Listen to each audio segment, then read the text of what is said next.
going to be live as long today, but good to see you all. Good to see you. T to the sweet. Hello there. Nightfall.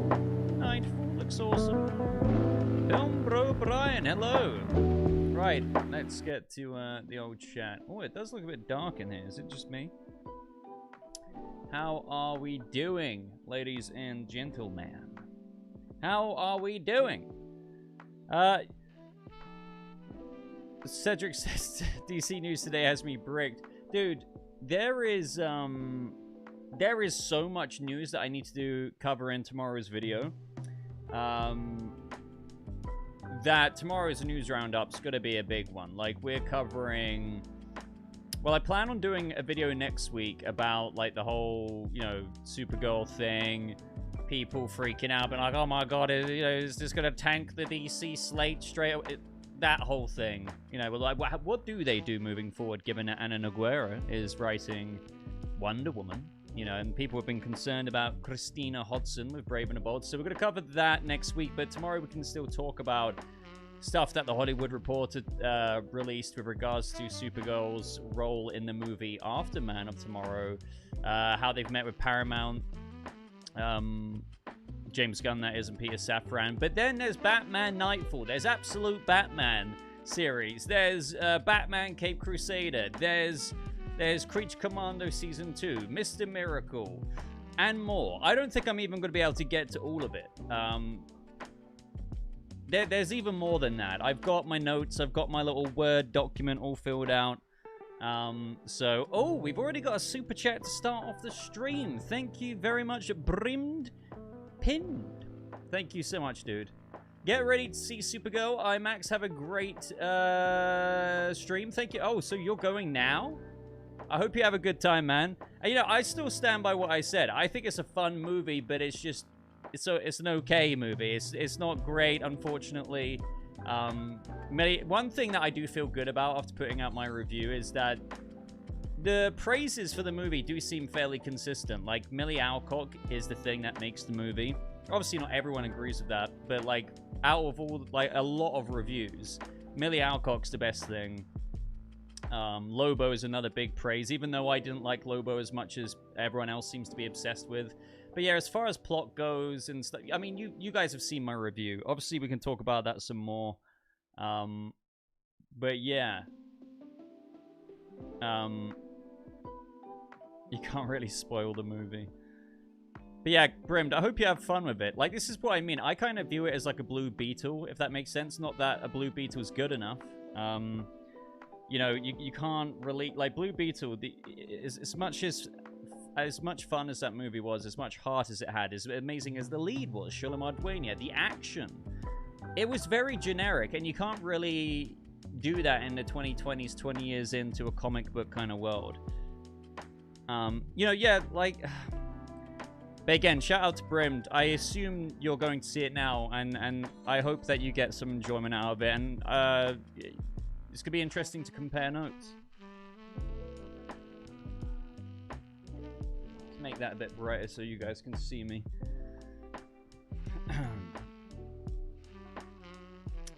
Right.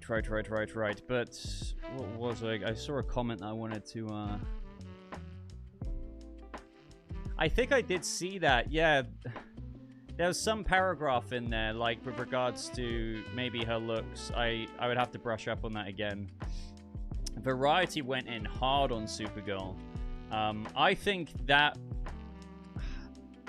Again, like, I'm not saying Supergirl is a great movie, but that, like, I don't know if it deserves, like, the Variety level of scolding. I just don't think it's anything special, and DC Studios can't afford to put out just middling movies. And this is the thing, like, in my review, obviously you can't please everyone. Like, you know, I personally thought I did a good job at being quite comprehensive at, like, in a review, you know, it's not black and white. We were kind of talking about this in the previous stream. There are redeeming qualities to things. There are, like, things that you can take out of it being like, okay, they did a decent job here, or they maybe did a good job there. But this might have been bad. That might have been bad. This let the movie down. I did plenty of that But I think the first 10 minutes was me, you know, the intro to the video. Then I say the strength, like the biggest strength being Millie Alcock. Maybe people don't get past that. And then it's just like, oh, you're a shill. You're a shill. It's like, what the fuck? I can't do anything right. You know, like, I critique the movie. And people are like, you're a shill, Boba. It's like, oh my fucking god. Just because I didn't say it's absolute garbage, what's the word I'm looking for? Garbage fire or whatever. If you don't say that, then you're a shill. And it's like, well, no, like, in a review, I will say what's good. And there is good aspects to Supergirl. Again, mostly being Millie Alcock as Kara, which is why I'm looking forward to, especially her continuing on in the DCU. It's just a shame that the movie didn't do justice to her. I checked out John Campion's thing. Like, some people were commenting on my video saying, John Campion called it terrible, so I watched his Out of the Theater thing. And he did actually say it was bad. Not quite terrible. But the praises were very consistent with what I said. He said that Millie Alcock was great, if anything, the perfect casting for Supergirl. He then also said, actually, with Lobo, he kind of said a similar sentiment to what I was saying. So I'm glad that I'm not... It's interesting. I'm seeing so many people praise the living crap out of Lobo, but for me... And I have seen some other people say this. It's coming up every now and again. Like he said, it's like they tried too hard with him at times. And that's the thing. I struggle to articulate it. His character is nuts, obviously. But there were moments that were just a bit too goofy. And I don't know if that's the dialogue or if that was Momoa. There were moments where I thought he was absolutely fine and cool, and I still think he's good in the role, but it was just, there was something that just wasn't quite right about it. It was just, and I thought I was going to get scolded saying that, because, you know, one thing I kept seeing is just people being obsessed with Lobo in the film, and I was just like, I don't get the big deal, to be honest with you. Like, don't get me wrong, that's not me saying I didn't like him, but I just do not get why he was, like, oh my god, Lobo, oh my... It's just like, you know, there was quite a few cringy moments, if you ask me. And you know, you have to see the movie to know what I mean.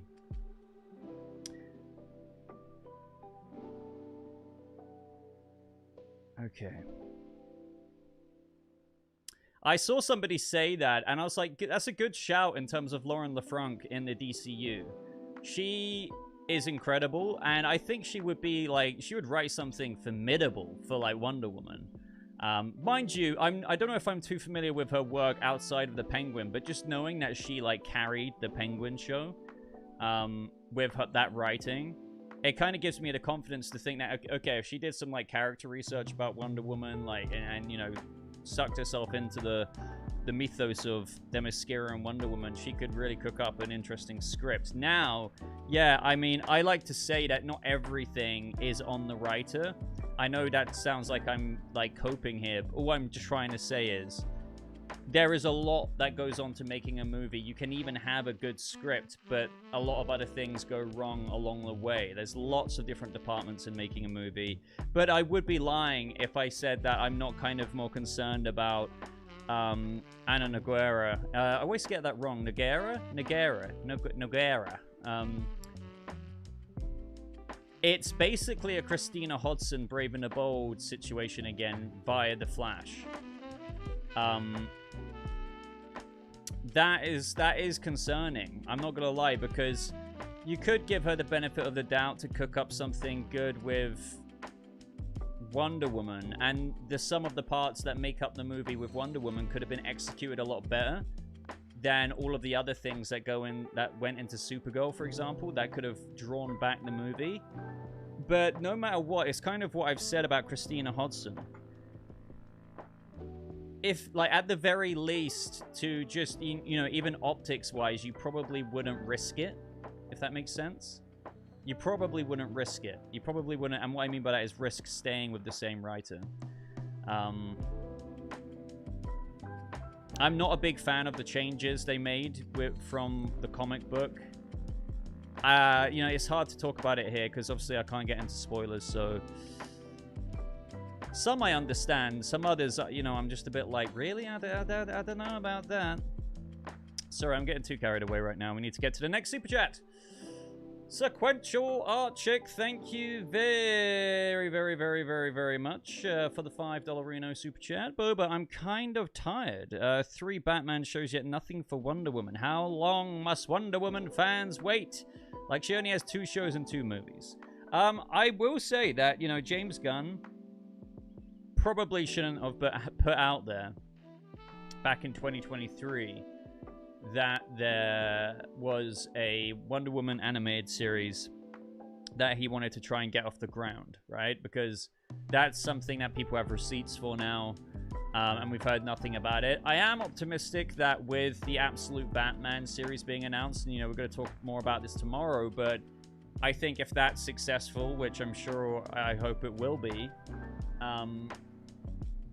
that Wonder Woman, Absolute Wonder Woman, which is obviously another massively another massively popular absolute comic book series, that will be made into a show. But yeah, like Wonder Woman, I mean, I do want to remind Wonder Woman fans that you've got Paradise Lost and Wonder Woman in development, so I do get it. In one way, like, you want even more, like when you see more shows and animated things coming out, like with Batman, but yeah, I don't know. I mean, I suppose I do get it, because we could have got a Wonder Woman animated series, especially since Gunn teased it 3 or 4 years ago. That's something I can't really defend, you know? You know, if you teased that a few years ago, we've had other animated series, Mr. Miracle, Creature Commandos, Cape Crusader, Absolute Batman, My Adventures with Green Lantern, La-di-da-da.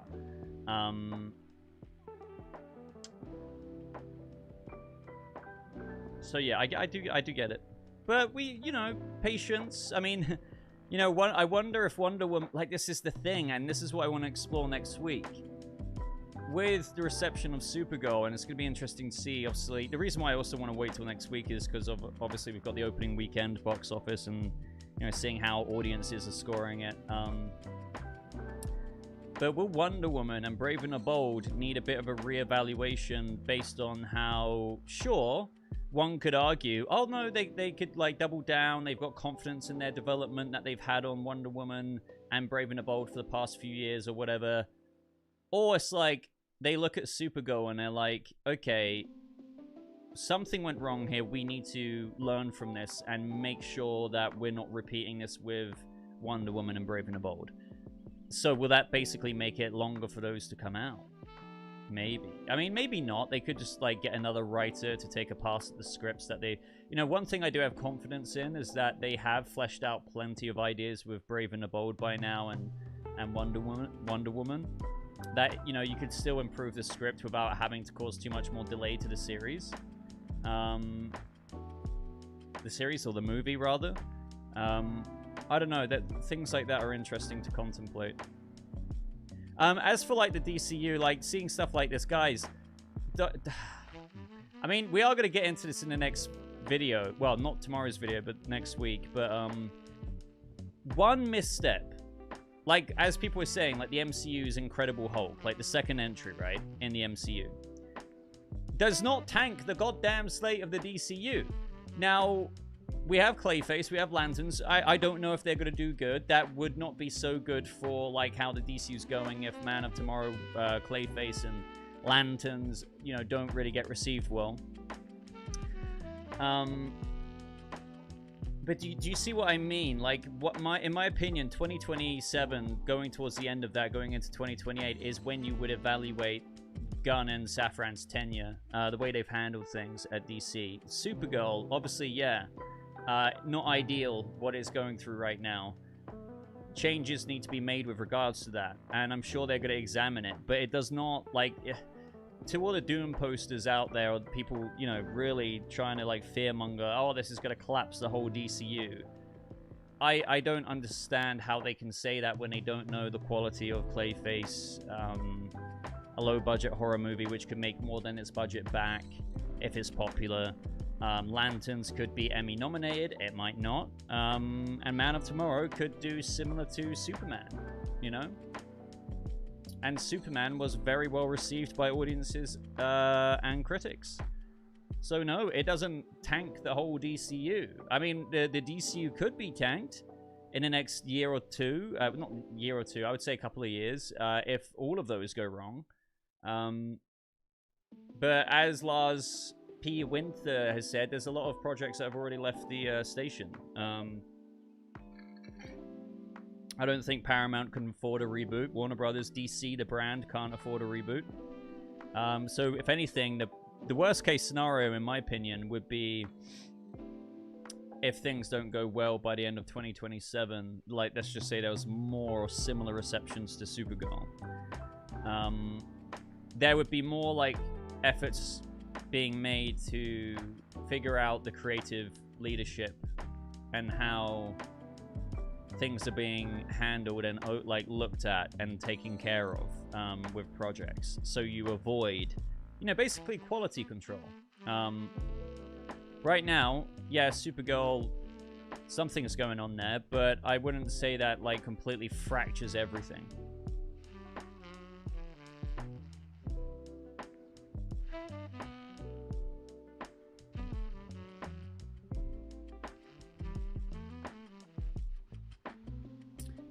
Milky Death, thank you very much for the $5 super chat. Really appreciate that.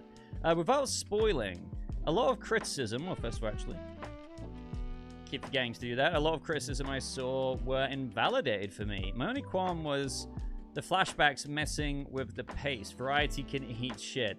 I do, again, I'll stand by what I said earlier in the stream. I think Variety have gone like way, like they scolded it. I really like the flashbacks, but I think what you're saying is, I mean, I'm not saying you're saying that they should have got rid of them, but the editing of the movie, I think, is one of the issues. So maybe, if they approached that and incorporated it a bit differently, that could have, you know, sorted out the pacing there.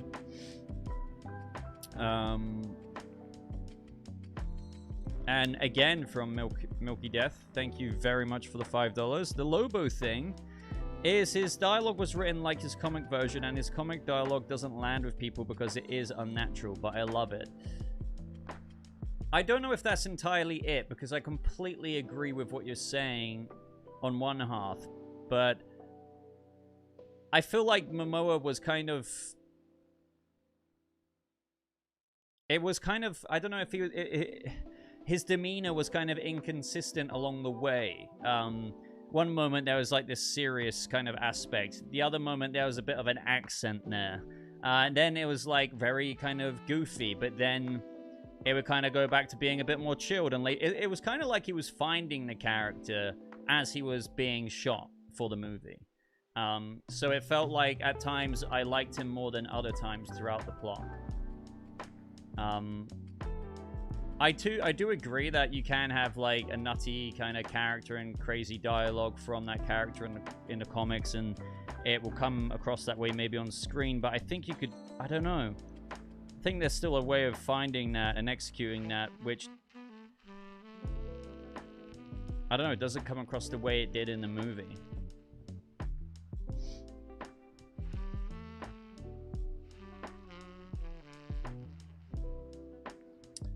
JJ Star, thank you very much for the $2. Really appreciate you, dude. Travel to China, but I'm back. Supergirl melted face, right? Is that a little melty face? Have you seen it, JJ? I hope you enjoyed China. Good to see you, man. Thank you for supporting the channel.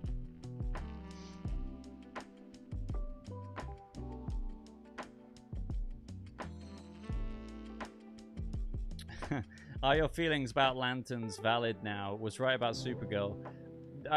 You know, that doesn't make your points about lanterns change, if that makes sense. Like, theoretically, even if you were right about lanterns could be received very well, because it's a completely different product made by completely different people than Supergirl. So do you see what I mean? The logic doesn't really add up.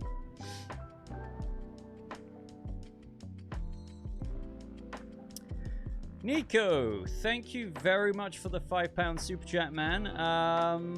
Some of the shots of Batman in the Flash was so cool. I'm pretty happy with Andy directing, but the writing really put me off. Fair enough. Like, this is what I mean. Like, this, you know, there are strengths to the movie, The Flash, believe it or not. You know, even though people wouldn't say so. Like, there are some cool moments, but sometimes that's just not enough to obviously be like, right, okay, now you have the keys to this next film, and so on, so forth. But, you know, obviously Andy, you know, that was Christina Hodson's writing, and that's why people are doubting her a little bit as well. Well, more than a little bit. So yeah, there's a bit of trepidation, if you will, with a couple of, well, it was Brave and the Bold, but now there's Wonder Woman as well, and arguably the Teen Titans movie in the DCU, because Anna Nogueira has, you know, obviously written Supergirl. People do not like how that is going down, and they look at Wonder Woman and Titans, and they're like, what, is this going to end up the same way? So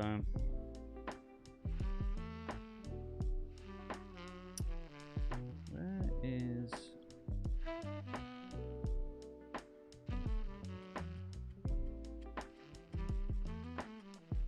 You loved Flash? Okay. Christina Hodgson's son.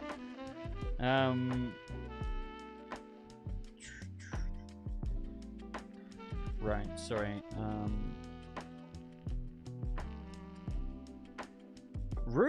Rubin? Thank you very much for the $10 super chat. Sorry it took me a few minutes to get to this. What are your thoughts on the needle drop in Supergirl? I really think it's the worst needle drop ever in a big blockbuster movie. I feel like there was a few, though, wasn't there? I mean, are you talking about that one at the end? I actually don't dislike it as much as other people, so it seems. I think I would have gone with a different track, but I remember people seeing... I remember people posting that clip around Twitter, and I was like, is this, like, that bad is what people were making it out to be? You know, when she comes in flying and kicking and stuff? What is so bad about, like, is it just, like, you don't like the song? I mean, I would have preferred a different song, but I didn't hate it. Let me put it that way. I didn't hate it. But I didn't love it. I'm not trying to fence sit there, by the way. I just found it okay when I saw that in a movie.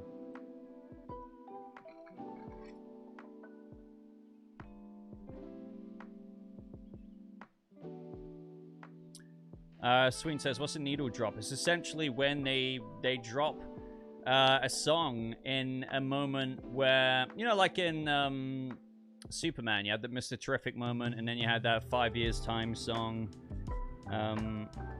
play. It's those moments in the movie, or like Guardians of the Galaxy, Come and Get Your Love with Star-Lord. You know, there's plenty of needle drops in Guardians, but needle drops are good, but you just need to really, I think this is what we're getting at here with this super chat. You need to choose a song that, like, really, really, really is almost like tried and tested with so many people's opinions. They're like, yep, that's it, that's the one, that's the one. Otherwise, maybe you risk it just being like, okay, I get the needle drop, but it's not really meshing as well as some of the other needle drops that we've experienced in comic book movies.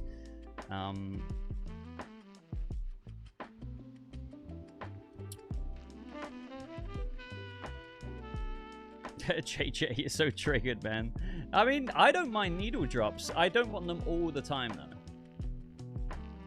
I think they are getting overused. Let's put it that way as well.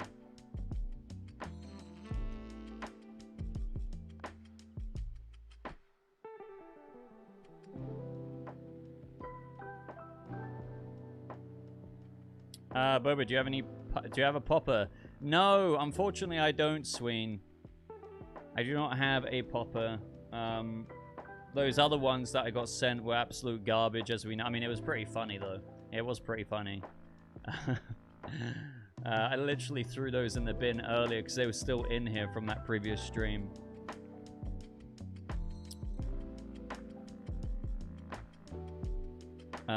But yeah, thank you very much, Rue. Appreciate that.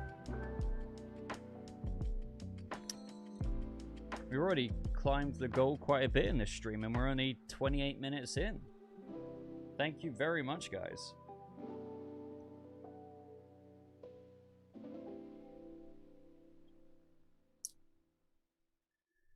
We've got a few more super chats to catch up with.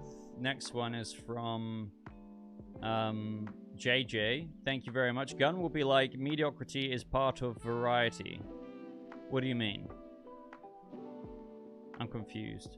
Oh, like the variety of the DCU, like different projects? I don't think he will cope with that, no. I mean, genuinely, I think Gunn's way of dealing with this is, you know, he's posted Rotten Tomatoes scores before, you know, like Certified Fresh with Peacemaker or whatever, Superman. I think with this, he might just be quiet about it, but eventually he will be asked by the press at some point in some interview, like, you know, how did you feel after this, after the performance of Supergirl? And I think he would just give a very straightforward answer on, like, you know, it didn't do as well as we wanted it to, but we're going to take that as an opportunity. You know, it's kind of like Rick Flag Sr.'s shirt, right? No, Rick Flag Jr.'s shirt. Obstacles are opportunities. Take it as a learning lesson, man. You need to kind of... And I think that would be the most diplomatic answer and the smart one to give. Like, okay, we get it. We thought we had something there, but we're going to take that as a learning lesson. That's all you can do, and it's what you should do. What went wrong with it? But yeah, he'll probably also say that, yeah, I agree with what Indiana Jake just said, that he's proud of Millie. Millie Alcock, I will die on a hill. I think she's a great Supergirl. She was the best thing about the movie. So...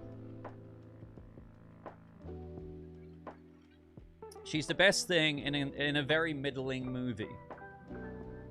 What more can you say? Like, the same thing, you can almost imagine it about Superman. Imagine if Superman wasn't really well scored by audiences and critics. You could be like, seeing reviews, like, and this is what people are saying about Millie Alcock, but for David Corenswet, it could be like, oh, he's a generational Superman casting, but as for everything else, but it didn't happen. It was well received. So they need to do that for other movies. The thing is, Gunn wrote Superman. He didn't with Lanterns, so people are worried about the quality control now, and I think that's fair. You know, I think John Campea said in his Out of the Theater thing, like, maybe Gunn needs to CEO more than, like, co-CEO with the creating and the writing and directing. You know, like, obviously Kevin Feige is just full-on CEOing, like, handling things at Marvel. Not that guarantees success, because obviously there's been flops with Marvel.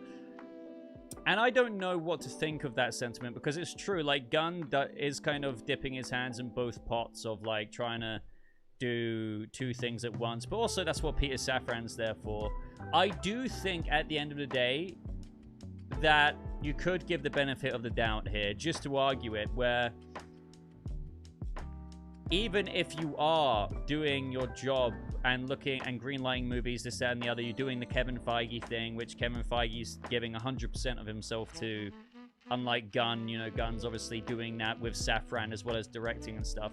And you can still have movies come out that are incredibly mid.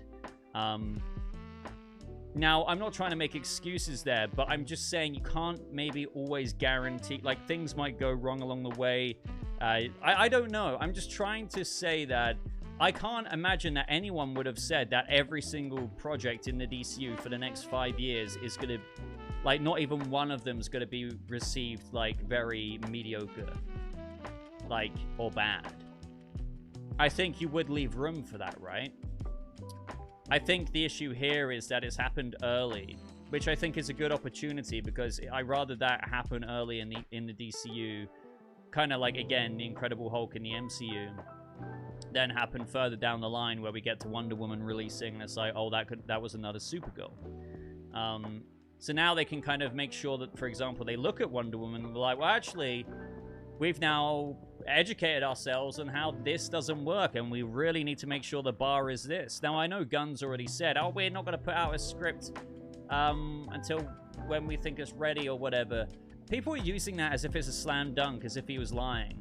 No, I don't think he was lying, but just like you or me, if we had his job, we might have thought that it was a good thing, and when we gave it to Craig Gillespie and everyone else who worked on the film, we thought maybe it was good. And, you know, without tearing up the production and causing 50,000 reshoots and basically starting again, your hands are kind of tied maybe at a certain point. That's not me saying that Gunn knew that it was going to go bad a quarter of the way through shooting. I'm just saying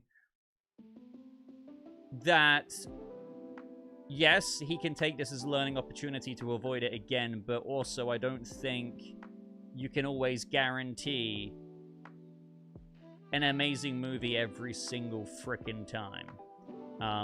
But obviously, if you have 3 or 4 projects out of a 6-7 project run not be received very well at all, that is when you do have an issue and you do look at the top brass and you're like, well, something needs to change here. I will fully admit that, which is why I say again and again and again and again, after Man of Tomorrow, when Clayface is released, Lanterns is released, Man of Tomorrow is released, that's when you can be like, okay, well, maybe something needs to change with Gunn and Safran or not.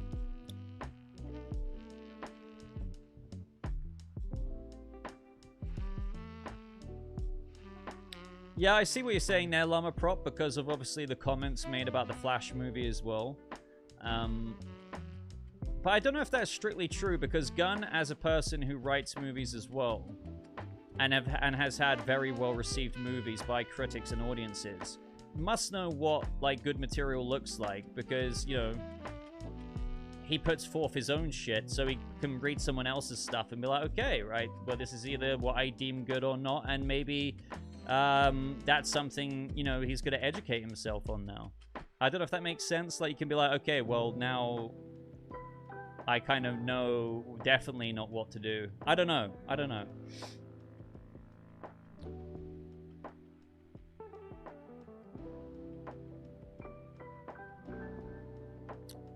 I'm just trying to think about it in different ways, because I think even if you got, like, I don't know, the most voted in co-CEO of DC Studios, like every single person on planet Earth voted it, whoever in. Like, for the Snyder Bros, let's say it was Zack Snyder.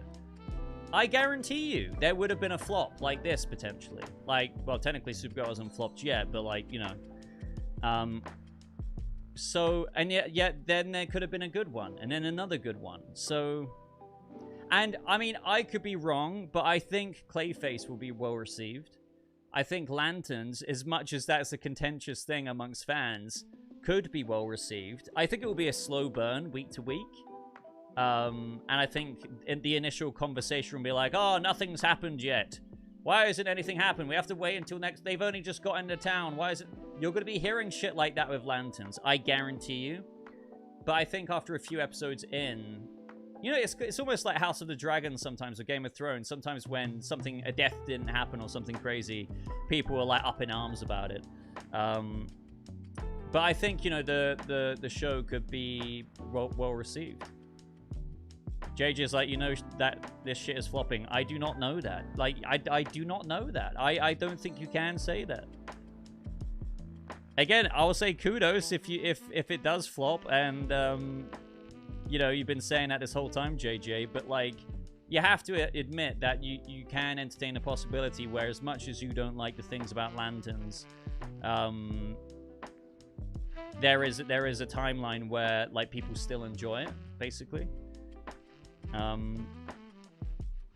But fair enough if you have conviction in your perspective on how it will go.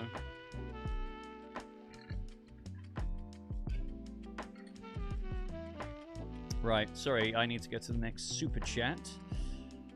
Sequential Archic, thank you very much for the $5. Thank you. Boba, all I'm saying is look at the 30 years, and Wonder Woman hasn't gotten compared to Superman and Batman. It's not Gunn, rather disrespectful feel. Past 30 years and Wonder Woman hasn't... Okay, yeah. Wonder Woman has not got as much as Batman and Superman. I mean, I agree. I don't disagree there. It's not. I do not disagree. Hopefully, we will be getting more. And I think Annecy Animation Festival would have been a perfect, obviously, opportunity to have announced that Wonder Woman animated series that he did say that... I mean, he never promised anything, but he was like, you're totally right.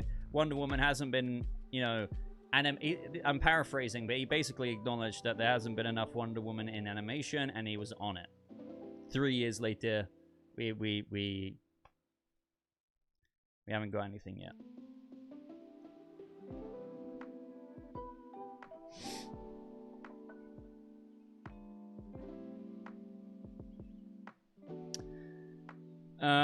Where are we? JSA2 he. Thank you very much for the $5 super chat. Love the content. Thank you so much for the kind words. You look like a darker-haired, eyed version of Jack Gleason. Is Jack Gleason who I think he is? Jack Gleason. I have heard that before. But apparently I look like a male version of Arya Stark. I mean, I've said this every time I get compared to someone. Apparently, I look like a lot of people. I got set, you know, when I was talking about Aaron Paul the other day, someone was like, what, in Clayface, they were like, why are you Aaron Paul? Why are you Daniel Radcliffe, Harry Potter? Why are you Matt Reeves when I grow my mustache very thick? Why are you, apparently, I should be, again, I've said this before as well, I should have been cast as Clayface. I'm clearly a chameleon. I think you change my hat into a beanie in the winter. You shave my face. I look like someone else.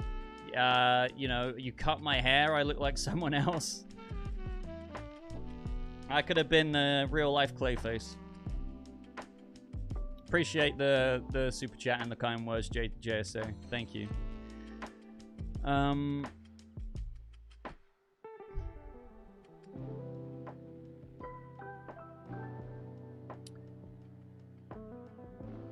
Swag, thank you very much for the $5 super chat.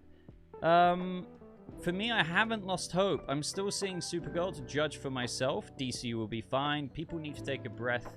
I enjoy your work. I mean, I agree. You should judge it for yourself. I mean, obviously, if you like the look of the marketing, you can be like, okay, yeah, I'm going to see it myself. DCU will be fine. I suppose, you know, I mean, off of, like, the back of Supergirl, yes, like, it doesn't change anything. However, we can't guarantee it's going to be fine, and you know, you never could in the first place, because you don't know what Clayface is going to be like. Man of Tomorrow, they could not really be great either, but at the same time, they might be. Nobody. I guess what I'm trying to say is, one thing I can't stand is nobody knows. All the people saying, "Oh, everything's going to be shit," you don't know that. You just don't. Obviously, you know a bit more of an inkling when marketing comes out, which is why, you know, people who don't like the look of lanterns, fair enough if you that just doesn't interest you.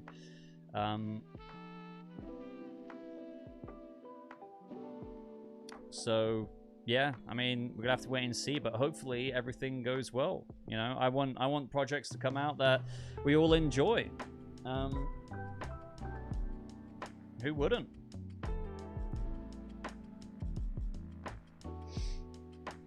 Mr. Boba, have you put on your scooper hat and heard any DC scoops? No. Well, I mean, I have one or two, actually, but nothing I can talk about. Like, I know one or two things about lanterns, kind of. But that's about it. Maybe something about the Batman Part 2, but I think it's something that's kind of already out there, but it's what I've heard through the grapevine. But when I say this, it's not major. Like, the stuff I've heard, it's nothing freaking crazy. It's not like, oh, I know who Scarlett Johansson's playing. But thank you very much for the Super Chat, Swag. Sequential back at it again with another $5. Thank you. Nightfall's reviews seem to be going well. They do. I read a review earlier, and again, I'm so happy with Batman Nightfall Part 1 and the way it's looking, and the reviews that are coming out of it. Good budget. It's just maybe also more Wonder Woman adapted to. But yeah, Batman Nightfall looks so freaking cool. I think I read the IGN review earlier, and I know people are like, oh, IGN. But it was actually a really, really good review. It was really well, it was quite comprehensive. They seemed to know what they were talking about. And yeah, I'm liking what I'm hearing. Everything is is looking great, and I'm gonna try and see if I can see Batman Nightfall before it releases, so I can get a review out on the channel. I would love to review more animation on the channel, so obviously having more opportunities with something in my wheelhouse, Batman related, would that be Cape Crusader, to Absolute Batman, to Batman Nightfall, to, you know, obviously there's things that I'm missing out with regards to my adventures with Green Lantern, Superman, and stuff like that. How's it going, Stefan? Good to see you, bro. JSA, you missed the weekly Gotham videos? Me too. Those were the good days, man. Isn't it crazy that some of those videos were almost 10 years old now? I was a 21, 22-year-old Boba back then, and now I'm 32 this year. I'm an old man! I'm an old man! Good to see your Lanterns live. Hello there. God, I'm far behind. I'm in terms of super chats, I'm still where I read out like Sween's comment earlier. What's the needle drop?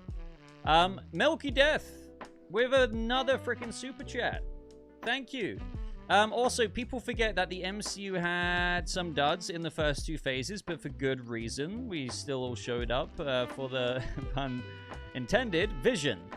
Yes, I mean, it's not something you'd be like, well, they did it, so we can do it. But I'm just trying, and I know whenever I explain shit like this, people just say it's coke. But shit like this happens. Shit happens. I think the issue is now we're in the 2020s. We're 20 plus years into a lot of, you know, when comic book movies were really, you know, kicking off. And you need to do something way more auteur-driven, right? I don't know about you guys, but one thing I also wish I mentioned in my review is that I don't think Supergirl felt very director vision driven. I don't think... I mean, there are Craig Gillespie aspects to it, but because of its generic kind of run-of-the-mill vibe, it didn't really feel like director auteur driven in terms of like how you would say that Matt Reeves is the Batman is very Batman. James Gunn movies are James Gunn movies. It kind of felt like, yeah, like a typical okay superhero movie. So, the reason why I got onto all of that is because, yeah, you can have some duds. I think people just, when it comes to, oh my god, there's a massive spider going up the wall. Be gone! When it comes to movies releasing in today's day and age, you just can't afford to put out something we've seen time and time again. I think of Supergirl, funnily enough, I'm not saying it makes the writing or anything better, but if that came out like 5-6 years ago, I think a lot, well, even longer maybe, people would have been a lot more accepting of it. And also, we can't forget how the DCU does just have a lens of scrutiny on it, way more so than even the MCU does. It's you know, and I think rightfully so. DC's history and the way Warner Brothers have handled it from regime changes in the mid-2010s up until now, it's caused division, like almost the Star Wars fandom. Look at how Disney have handled that. You can't blame almost fans for being where they're at. So there is a natural microscope on how things are received. They're going to be treated more harshly, and I think the praise is going to be higher praised when it deserves it. So yeah, I think something like Supergirl would have happened eventually. It's just, you know, you can't, as I was saying earlier, there's no one in this world that I wouldn't have thought would have bet such a thing like, out of every DC movie in the next 10 years, let's just hypothetically say the DC goes for 10 years, not one dud will happen. No, of course, you would bet that there would be one that's not received well, or more than one. You couldn't have necessarily said which one it was, because obviously that's not the approach you go in to making movies with, right? But it would have happened, and obviously it happening a little bit earlier on means kind of good things, hopefully, for how they learn from this and navigate in the future. If not, then you go to phase 2, where you make sure whether that be through leadership change eventually, that thing. But, you know, I don't think anyone really wants that. Maybe some people do. But that would just mean a whole new creative outlook, and the way things are handled a few years from now from another set of people that people will bitch about then. And, you know, so I'd rather Gun and Saffron just kind of take this on the chin and push forward with learning from it, rather than, you know, people wanting them to be torn down straight away, which is just silly. It's just, I just ignore that shit. It's dumb.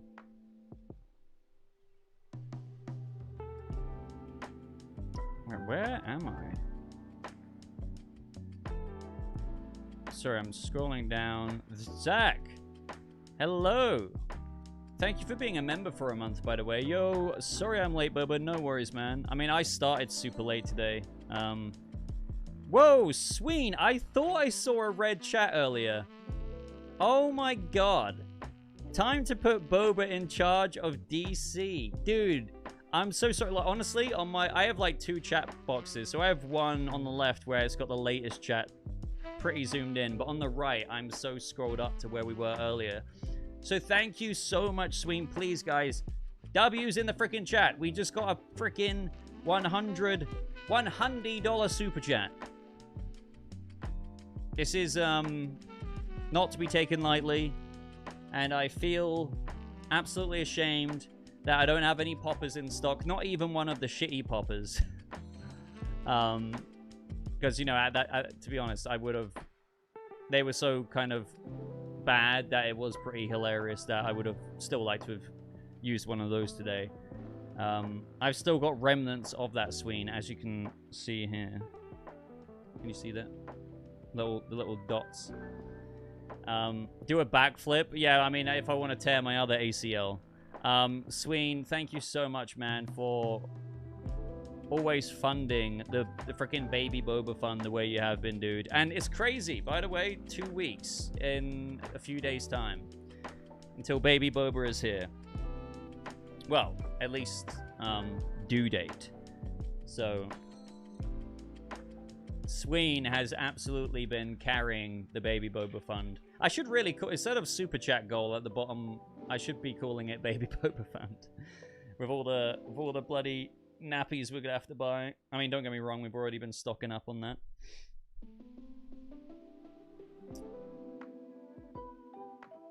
Poppers won't be around then. The baby is around. I think I will still be able to get away with it a bit. I mean, I'm gonna have that could be a hard lesson to learn. Because could you imagine them like, right, I'm gonna try one popper and see if, and then I just hear a like from the other room, and I'm like, oh fuck, Sween, you got me into trouble. You got me into trouble. Yeah, I mean, the thing is, where they're gonna be probably will be just far enough away. But then again, those poppers, like the ones when I had the good ones in stock, which hopefully we will soon. Those were loud, bro. It sounded like a gunshot in the house. I'm not even joking. So thank you so much, Sween, for the $100 super chat, man. You have my freaking undying gratitude there, and I deeply, deeply, really just appreciate so much for what you do for the channel and how you support it. And it's like fueling the living crap out of it. So thank you so much. It really does make a difference every month that you've been doing this, dude, because it feels like it's been a while now.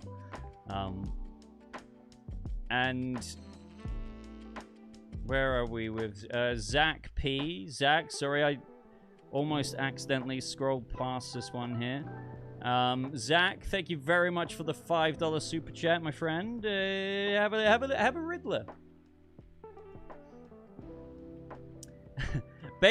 Speaking of Baby Boba, Baby Boba Fund growing $5 at a time. Looking forward to seeing Supergirl tomorrow. How about Corin Sweat defending Millie at the premiere? Hashtag real Superman. Absolutely. I hope you enjoy Supergirl, man. I really do. I still think it's a fun movie. Like, I do think it's like a fun ride, but, you know, when I say that, I feel like I have to add in, oh yeah, by the way, when I say it's fun, it's not me saying it's a great movie. You can still have a fun time with Blue Beetle, but acknowledge how typical superhero origin story that movie is. Do you know what I mean? Where it's not like something you'd put in your top 20 comic book movies of all time. So it's a fun movie still, but, you know, it's... Depends how much you get out of it, I suppose. But how about Corin Sweat defending Millie at the premiere? Is that the one where that photographer like went to kind of touch her and like he was like, no, no, no, no, no, no, no, no, no, no, no. Yeah, like very gentlemanly of him. I think I've seen some people say that there's no issue with that, but I think the bigger issue is you as a photographer there, you might want to get their attention through saying, Millie, Millie, Millie. You don't really go out of your cue to touch her on the back, and you know, it's a bit like overstepping the bounds, you know, of what you know. Just be patient. You don't need to go up to celebrities and touch them, you know. It's just, yeah, that's why. And so when David Corin Sweat saw that, he was just a bit like, bruh, bruh.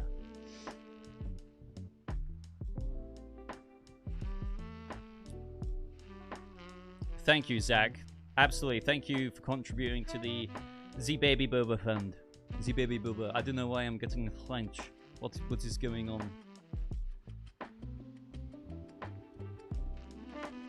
Flash still has an 81% audience score. It does. I'm really intrigued to see what the audience score is going to be for Supergirl. I feel like a lot of people are going to bomb it. Even just through like the word of mouth of things. Yeah, internationally, I was always worried about Supergirl, even just after Superman. Superman didn't do well internationally, and so Milky Death, thank you so much for a $20 super chat. Holy shit! Thank you so much, man. That's really kind of you. I mean, on top of the other super chats as well, really appreciate you, bro. Thanks for doing your thing, my guy. Thank you, man. Thank you so much. That's really, really kind of you, man. And thank you for watching. Like, seriously, probably the most typical, cheesiest thing I can say, but thank you for watching me. And because, you know, you guys watching me is the reason why I do what we do here. So thank you guys for being a part of this community. And another one. And here's that goal. Thank you, bro.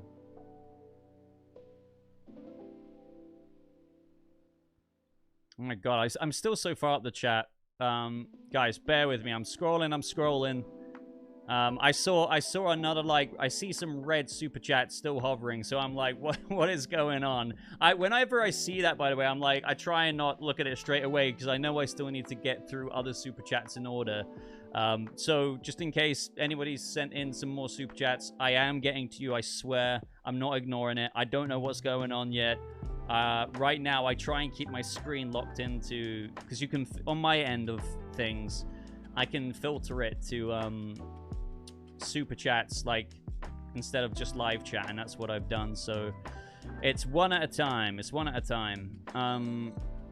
Sequential, back at it again with another $5 super chat. God, my leg is itchy. That being said, well, thank you first and foremost. Of course, Sequential. Meant to get everybody live.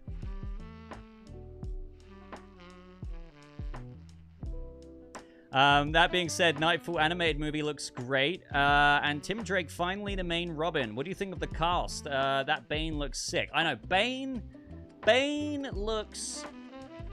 just looks... Like, one thing I'm really happy about with Nightfall is that it's got the aesthetic maintained. Like, it's intact from the Kelly Jones artwork in Batman Nightfall. And Bane just, you know, when he starts venoming up, my god. I just realized, by the way, somebody could have told me this sooner. Now you can hear it. Oh no, you can't hear it. Fuck. The entire time. Thank you. Guy like me. Getting all that? I should have realized that sooner. Sorry. But yeah, Bane looks sick. The cast, I'm happy. Obviously, we got, is it It starts with an A. He's coming back to play Batman again from playing Batman in the Injustice movie. Really happy with him. Bane, obviously, well, we have him in Spider-Man Brand New Day, playing Scorpion. Who else do we have? I can't remember who's playing Azrael.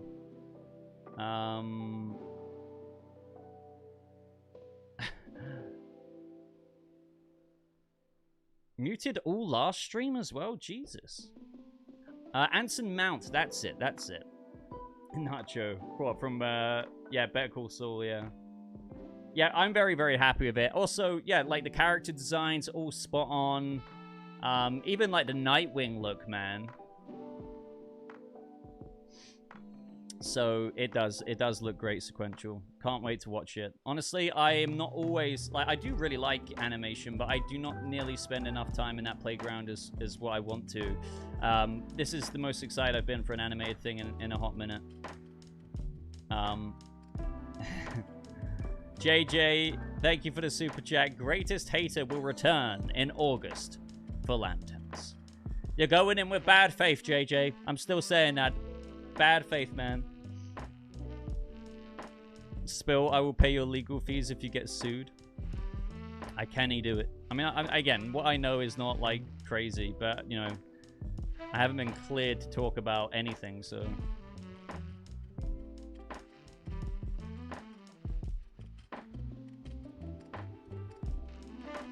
Just a bit, Boba. What were we talking about there, T to the Sween?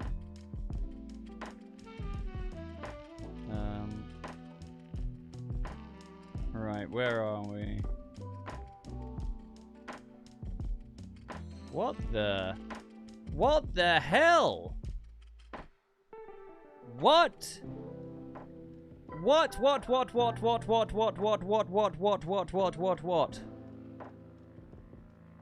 Oh my god. The real bleep. Thank you. I am absolutely gobsmacked. £200, bro. I mean, you have supported the channel plenty before, but, like, I have not seen this, man. Like, that is just insane, man. Oh my god, I just... That, what? Dude. I know I'm, like, glitching out right now, like my speech, but, like, bro... I had a feeling in my gut you'd be streaming, and I was right. Nearly an hour late as usual, though. I mean, dude, I don't think you're too... I mean, well, yeah, actually, we have been streaming for an hour, but I started super late, even later than what I normally do. But, dude, a £200 super chat is just insanity, and I am really blown away by that. I mean, you guys are insanely generous, and I know I get... blown away quite a bit here, especially with Sween and, you know, the absolute Kramer chats, you know, going back to Brutal Vengeance days and, you know, Brimmed Pinned. You know, there's a lot of heavy hitters here these days, and you guys never cease to amaze me with your generosity. So, like, seeing £200 is just mad. And thank you so much, because it really does make it... I know I say this a lot, but it does make a massive difference, as you guys can imagine, especially with a little baby on the way in just a couple of weeks' time. It will be put to very good use. So thank you for supporting the channel, Real Bleep, and I hope that you're still here and that you didn't think that I just ignored such a crazy generous super chat. That is just nuts. That is just nuts. Thank you so... I mean, look, I'm just only catching up with the chat here.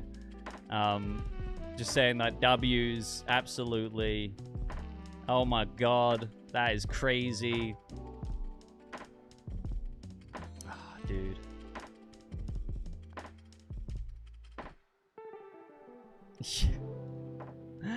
Sequential's like, we'll be sending the kid to uni. Absolutely. Oh my god, I'm like getting hot. I mean, it's already hot in here, as people know in the UK. But like these super chats, I mean... Jesus.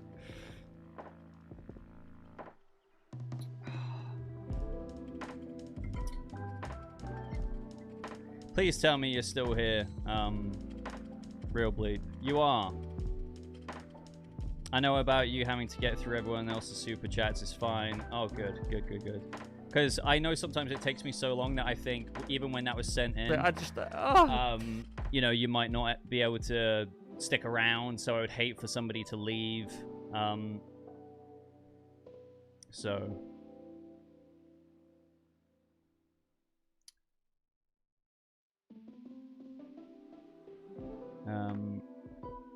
Right, guys, I'm going to be right back. I'm just going to be a couple of minutes, okay?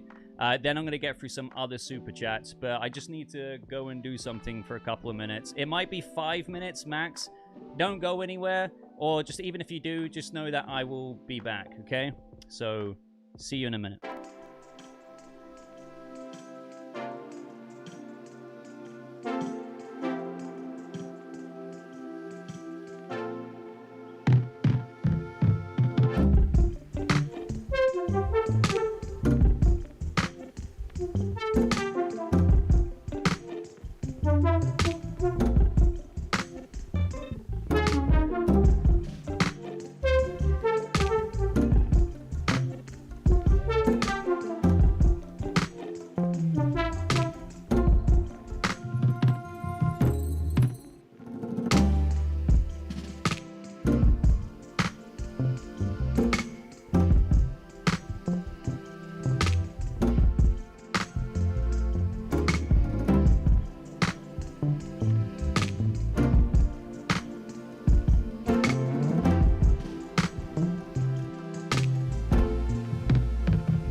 about that, ladies. Alright, are we here? Alright, okay. Oh, yeah, sorry, it is... it is getting, too hot in the upstairs, so I had to go move a bunch of stuff downstairs, with Mrs. Bebe. Anyone in the UK would know that we're going through a big heat wave right now, and I know, to the Americans, get some AC! We actually are looking into that, as I spoke about over the past couple of streams. We're not looking at getting one of those portable ones, but actually one fitted in. Now, over here, I'm okay, because I've got, like, icy drinks and everything like that. So, but yeah, obviously cannot have Mrs. Boba getting too hot, because that is not nice when you're heavily pregnant with a baby due in just 2 weeks. So, sorry I had to dip for, like, a few minutes. Just wanted to make sure everything was good there. But my god, where were we? Where were we? Oh yeah, we will be sending the kid to uni, literally, with... What is going on, guys? What is going on? By the way, I was explaining this to my wife as I was bringing everything from upstairs to downstairs, like the bedding and stuff. And it's just like, bro, what is going on? What is going on here? What is going on? Like, the baby Boba Fund is flourishing beyond anything, beyond the wildest dreams. Baby Boba has no idea the community that is backing behind their arrival. That poor woman is heavily pregnant and in a heat wave and had to see Supergirl.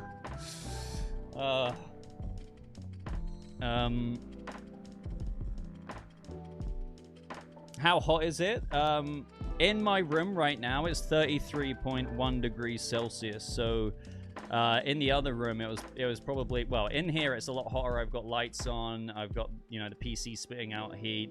But downstairs, honestly, it's so much cooler. It's ridiculously cooler. Obviously, UK housing is designed to keep heat in. Heat rises. The attic is like a sauna because obviously there's no like windows in the attic.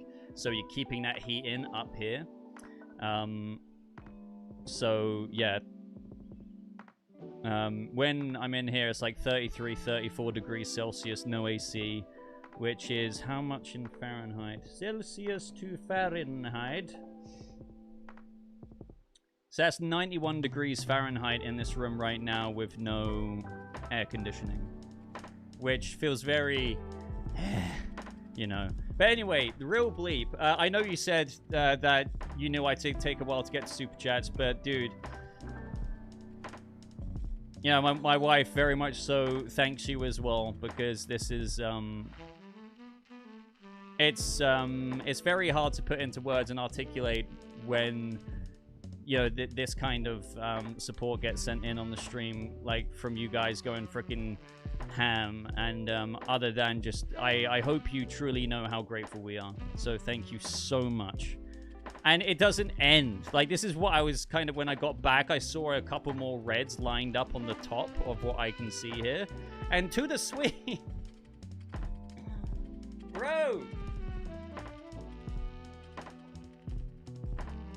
Jeez, I mean, my God. Boba, if you're in charge, there will be no duds, I promise. I mean, I don't know about that. I feel like people will, like, get this guy out of here. I'm sure they would. But, dude, thank you so much for another $100 Super Chat. Guys, I swear this kind of happens sometimes when things get crazy, when I do not have the poppers. Because if I had the poppers, I think we would have gone through the whole box. Oh, man. And to be fair, I would be getting told off for that, I think. Because one thing that I secretly really enjoy... and I've said this before on the stream, I think to Sween, is that I send the poppers free in here, a bunch of stars land, and I vacuum up all the stars in the room. But there's always like 1 or 2 stars that just, you know, end up getting missed. They float down, they get attached to me, and then I walk around the house, and the star will then... I'm like a bee. I take the star, I take the pollen and I pollinate it somewhere else, kind of thing, right? And my wife, she's just like, it's like they're her sworn enemy. She's like, another fucking star is on the kitchen floor. How did it get there? Or like the, you know, that kind of thing. So it is pretty funny. It is pretty funny. I mean, she's not being serious, by the way, but it is funny. So, I will be getting the poppers back in, guys, and hopefully they don't send me the shittiest ones. Because normally they explode, but last time you guys saw me trying to like pull the balloon and it was not working. But anyway, Sween is the main source of the star trolling going around this house. But again, if I would have had the poppers in this stream, my god, with Sween's already very generous super chats in the stream before this one, and then real bleep here, like, oh my god. Thank you so much, Sween, as always. And I really appreciate the kind words. I mean, I would like to think... I mean, if I ever got offered, like, any kind of job, like, just doing anything, be like, hey, like, this is what I think. You take it and leave it, like, consultant-wise, like, these are my 2 cents. I don't represent every single fan. I would love to do that. I would love to do that. What did you pre-order? What are you guys talking about? Sween just pre-ordered GTA 6. Yeah, I saw somebody ask me earlier, and I forgot to talk about it. Boba, have you pre-ordered GTA? I want to, and I probably will. But doesn't it... You don't have to do it right now, right? Doesn't it, like, come out later on? I saw, like, people talk about how the UK, like, Ultimate Edition wasn't actually that steep in price. But yeah, like, it will be pretty funny if we could do a GTA 6 stream. I would actually buy it on console so I can play it without lagging. And then we can, like, all go around in a server. Like, the Boba Battalion can go around on a server and we can start causing chaos in free roam. November 19th. Okay, okay. Can you imagine, though, if we actually start a clan in GTA 6? The Boba Battalion? That'd be pretty funny. So I had issues with Lego Batman, but what I can do is get my capture card hooked up to my console, plug that in, and you guys will be able to see that, and we can do it that way. You can only play on console, but online won't be until 2027. That was just like... Oh, that's really annoying. I swear last time with GTA 5, it was only after like 2 weeks, right? I mean, it was annoying enough having to wait for like a couple of weeks. We're gonna all gang up on Akashi.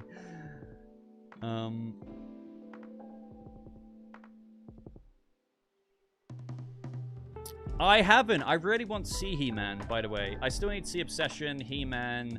I've seen Disclosure Day.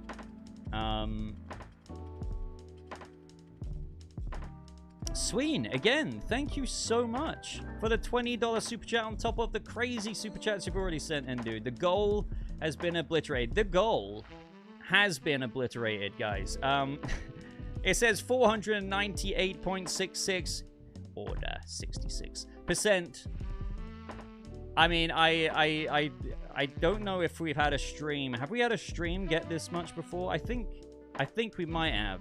But this is like top 5 streams maybe. So you guys have like knocked it out the park, and then beyond that park, and then beyond that freaking country, and then into the next one, and then yeah.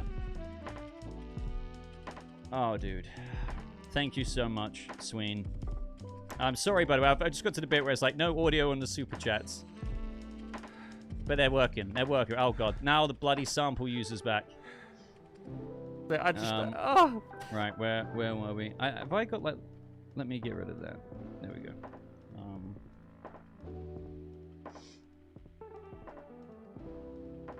Where is it?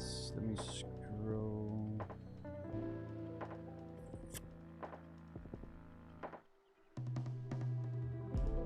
Whoa, wait, what? There's more? Like, there's more freaking... What? Oh my god, like, there's... What? I thought we got through all the, like, red ones. Milky Death TV, bro. I really need to get up to date because I am so out of sync, but thank you. Did this, like, come in when I was away for, like, 5 minutes? Dude, thank you so much.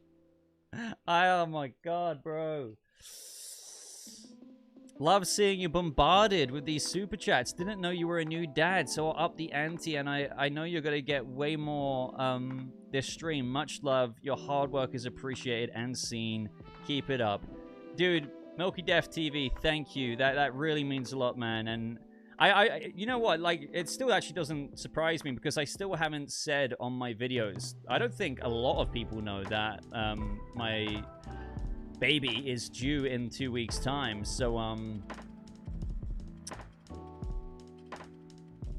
yeah, I need to say it in a video. But yeah, like every stream or every other streams, like people still learn about it when it gets brought up. So, dude, thank you so much for going above and beyond. I know, there's not much more I can really say in terms of expressing gratitude, but dude, that, again, thank you for, like, going above and beyond with that and saying what you did there, and really means a lot. You guys, all of you, I really do mean that. Like, it's just, it's hard to describe, you know? Like, there's only so many words I can say that, to the point of where it's like at a certain point you just can't do justice to how generous you guys are being. So thank you so much. Thank you, thank you, thank you, thank you. Wait, what? Now I just say this. T to the Swede saying he's got a shit. He's got a shit. Wait. Oh, that's when I went away. No. Thank you so much, dude. Oh man, this is nuts. This is freaking nuts.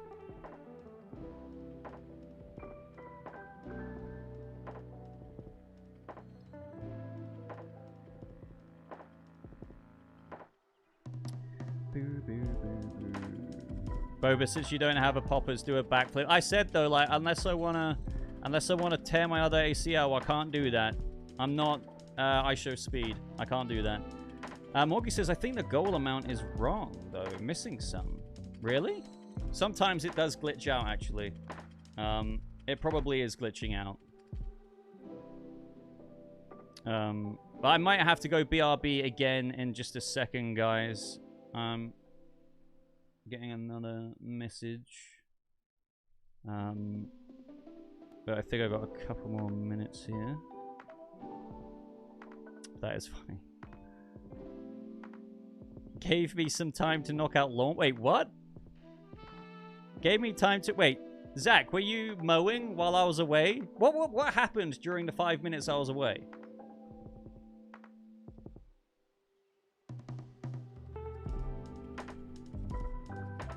Yeah, I don't know how to...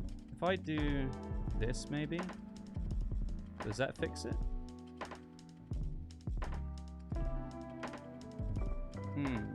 Let me try this. Sometimes when I change scenes, it, like, reboots it. Okay, you know what? I take this as a crowning achievement. You guys have literally broke the Super Chat goal meter thing. The Batman Part 2 came out while you were away.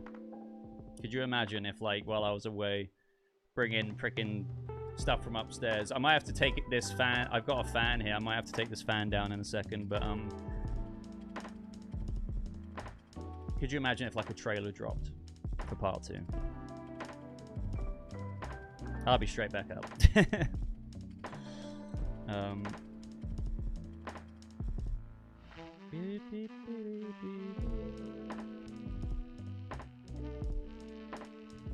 Sween says, gave him 300 for an AC. Oh yeah, as I was saying earlier, Sween, the AC we're looking at, it's not one I would have in this room anyway. It would be put in the room basically down the hall there, which is where where we sleep and where the baby will be sleeping. So my brother-in-law, so my wife's brother, they got proper AC fitted. So like in the corner where, you know, you get the freaking wall like cut out and everything like that. We're looking into getting one of those rather than like one of the portable ones, which can be like, I've looked into it a lot ever since we were doing talking about it in those streams. They could be like super loud, not necessarily efficient. I've been looking at the reviews, and then I found that out about my brother-in-law, so we're looking at getting one of those fitted. there. So it wouldn't be in here anyway. So like I'll be still suffering. To be fair, unless it actually did a lot of the upstairs. Maybe that's wishful thinking because it probably would just do the room. But you never know. It could actually air condition. I mean, you guys know better than me. Can like one AC unit in one room extend to like a few other rooms on the upstairs? Yeah, that's the thing. It does cost a lot of money when you want to get one fit like that. But luckily, my brother-in-law's already been through that, so he kind of knows what's up with it, and you know, so we're not complete nubs to it. Like it's been done before, and funnily enough, they got one fitted because of their baby, which I don't know how many of you know, but the cool thing is, with our baby due in 2 weeks, my brother-in-law had their baby just a couple of months ago, so. Well, over a month ago or so. So very close in age. So basically, they've already been through this and thought about the same thing that we've been talking about on stream.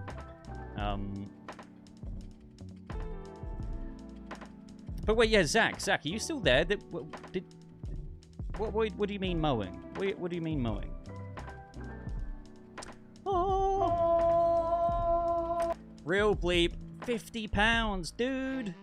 On top of this. Guys, what is... I see what you mean now. That is... Why is it broken? Thank you... Bruh. Guy like me.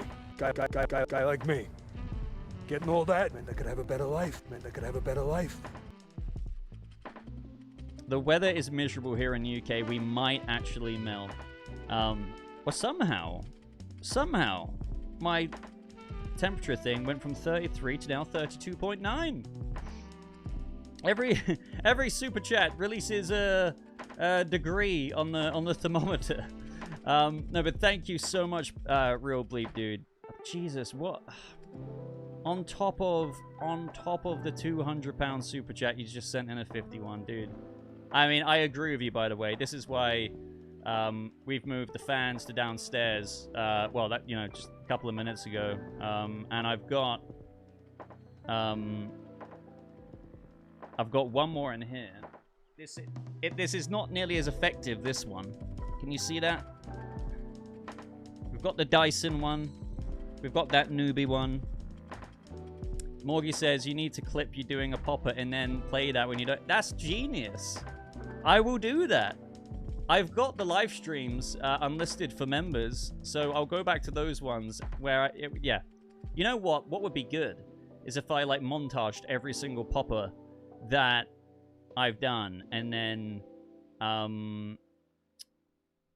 like, scramble it all into one, and then it would be, like, a good clip to play whenever we get one of these. Is that on?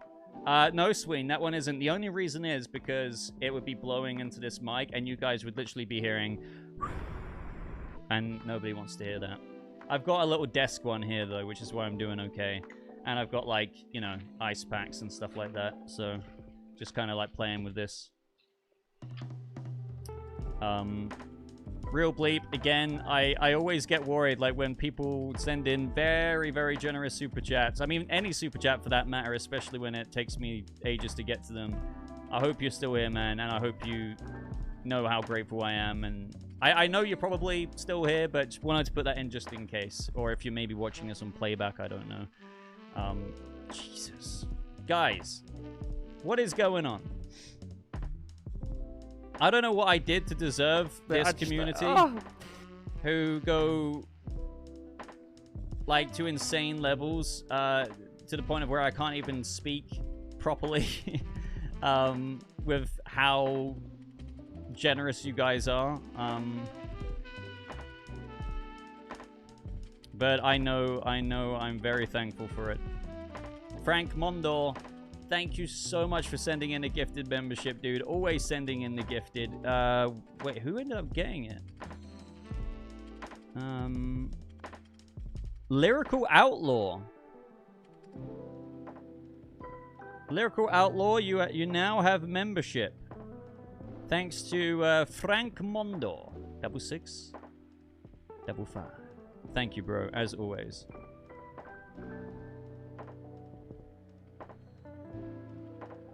We're converting the chat green again. T to the Sween says, how do you gift memberships?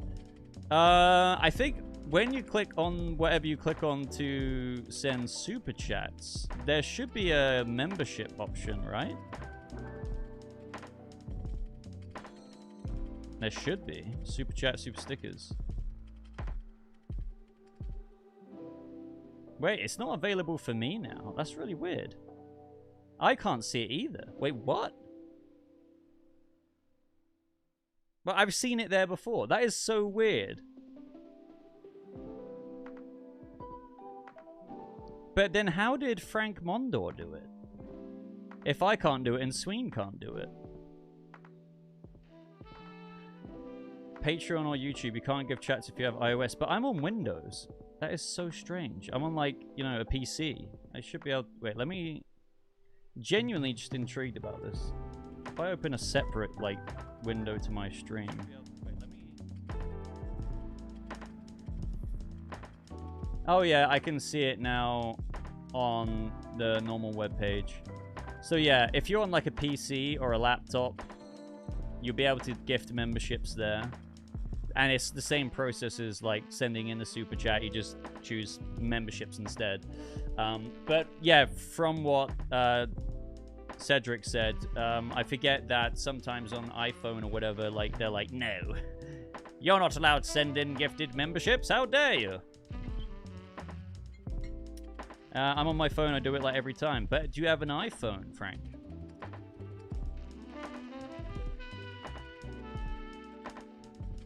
But did you already cover all the animated projects? We kind of have throughout the stream, but I'm going to go over it properly in tomorrow's video. Like, as many of them as I can, because there's actually so many.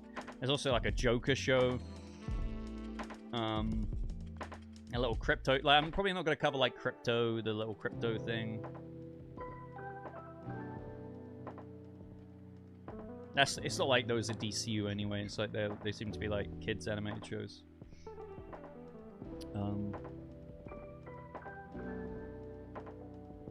Do they just get randomized to someone in the chat? Yes. If you have, like, that thing turned on where you're allowed to receive memberships and stuff, YouTube just decides to send it out randomly to somebody in the chat. But yeah, do you guys have an iPhone, and does it allow you to send in memberships? Does tomorrow's video mean later today or... so Friday. Yeah, Friday. Technically today. But yeah, it's 27 minutes past midnight for me right now. So technically today. Technically.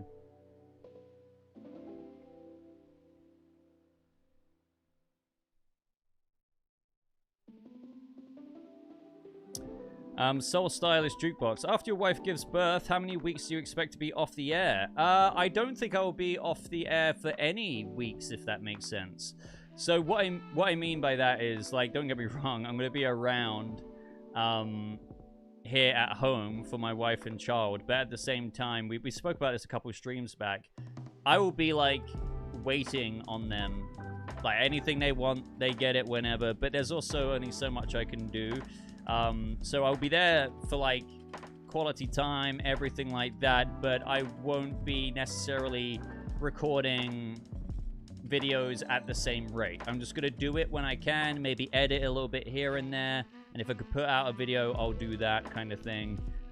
But, like, let's just say there's breaking news that drops. I might just get to it the next day or the day after that or something. I'm also going to, like, plan a couple of videos the week before the due date, like a discussion series, stuff like that, so I can maybe take that next week off, like, as if I, you know, what I do over Christmas. But yeah, if breaking news happens, like the Batman Part 2 trailer, I will upload a video about it, you know. You know, the baby will be asleep at certain points for a few hours, hopefully.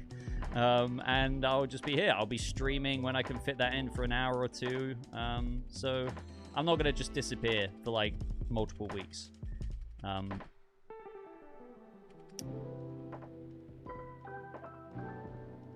But don't get the wrong message either. Like, I'm still going to be there for baby Boba and my wife. That is the absolute priority. I just, you know, it's very fortunate that running this YouTube channel means I can you know, have a bit more flexibility and, you know, upload a video and, you know that you guys are still going to be here to check it out, even if I'm a bit late with it. Keyword, hopefully.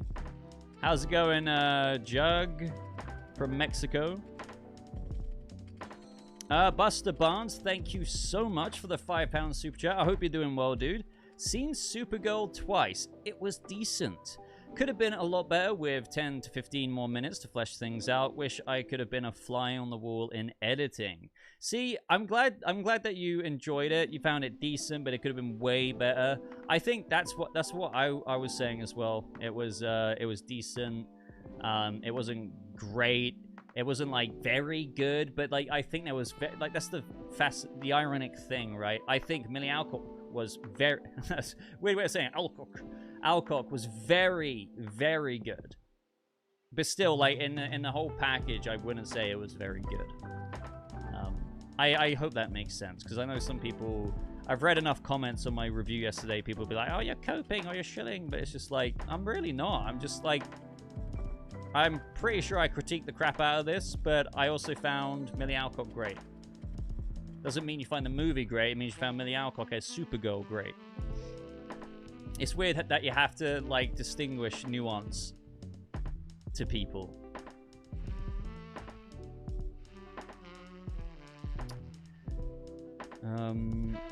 Jaden, good to see you. Hope you're doing well. Hey, Boba, how are you today? I'm not bad at all. Yeah, it's been a good day.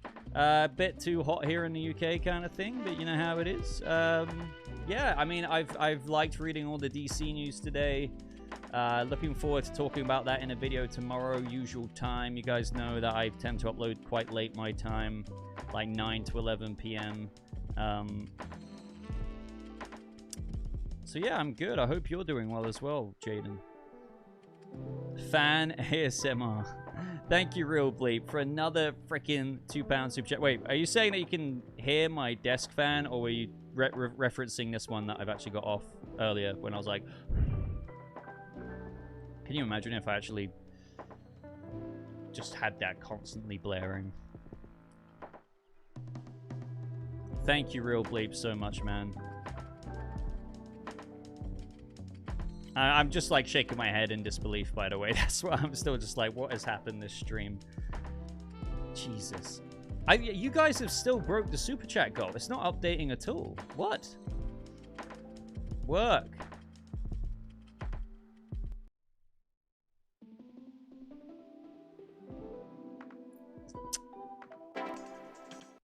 I think, like, that break I went on for 5 minutes earlier has just completely messed it up. I'm trying to do this to trigger it.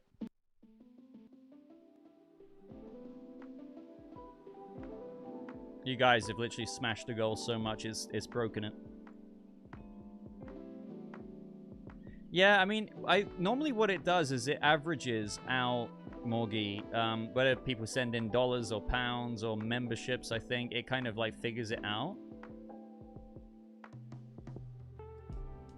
But, yeah, it's just stuck. Normally before, I've actually fixed it, but...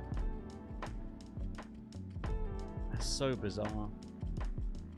Like, there's been a couple more Super Chats since this 509, and it's not updated.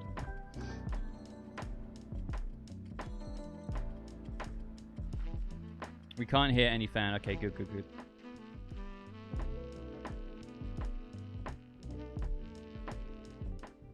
Yeah, Soul Stylist, I agree. Like, I do not, you know, people... You can look at my comments on the... well, the comments on my Supergirl video, and some people, like, act like you can't have any other opinion than garbage. If you do, then you're just... I'm clearly just catering to my audience or whatever. And it's like, what are you on about? Like, my audience have their own opinions, and they don't want to just hear me say Supergirl is great. You either found it garbage or you're just like whatever. And I know I've gone on about this enough on the stream, but it's like, or the movie might not be that great, but there are like 1 or 2 good bits about it, right? Maybe 3 or 4 actually. I really like the alien design, the costume design with all of that stuff. That's really cool stuff. Some of the visuals as well, even though mostly it was quite bland. You know, I can talk about that all day. But it's like, why are you ignoring that, like some of the critiques I said there?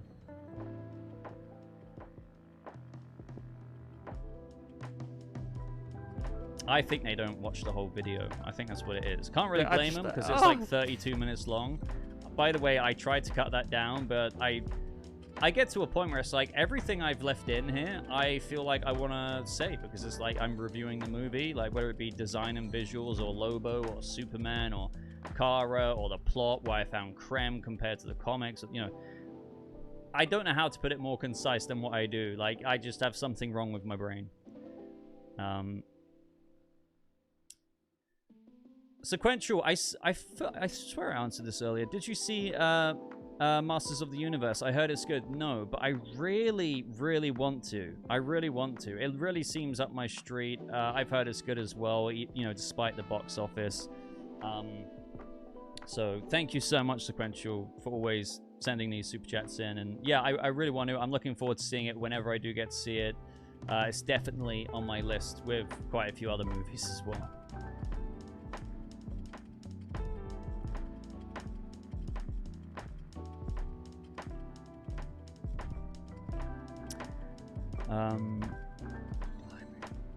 Right, okay. I think I'm up to date with all the... Wait, it updated. Morgie, I think you're spot on, actually. It updated with a dollar amount, but not the pounds. Interesting. The Super Chat goal meter hates the British.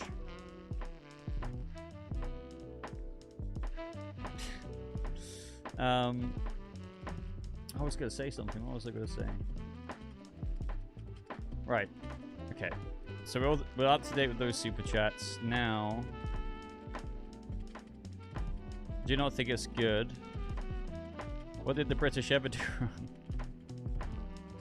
Millie must have killed someone's dog at Variety.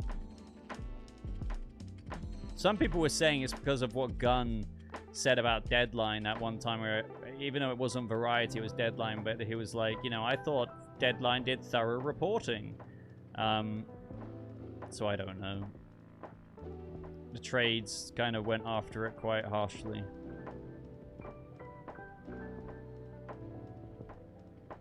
But I just... Watergate Cake says, also, why did DC announce like 15 Elseworlds projects today? Still no update on anything after Man of Tomorrow? Well, you know, I don't know if we need updates on it, to be fair. Like, I would like them, but like... we know what's happening for the next couple of years. Do we really need to know what's happening in 2028 right this second? I don't think so. Like, arguably, you could say, like, we don't need to. The reason why is because today was Annecy Animation Festival. So, there was a lot of projects announced there, like updates on Mr. Miracle, Creature Commando Season 2, trailers for Batman Nightfall, you know, Cape Crusader Season 2, and more. And more. So that's why we're hearing a lot about that. It wasn't so much of like a DC Studios DCU update. It was more like a Annecy animation. So we got a lot of updates with animated projects. But I just...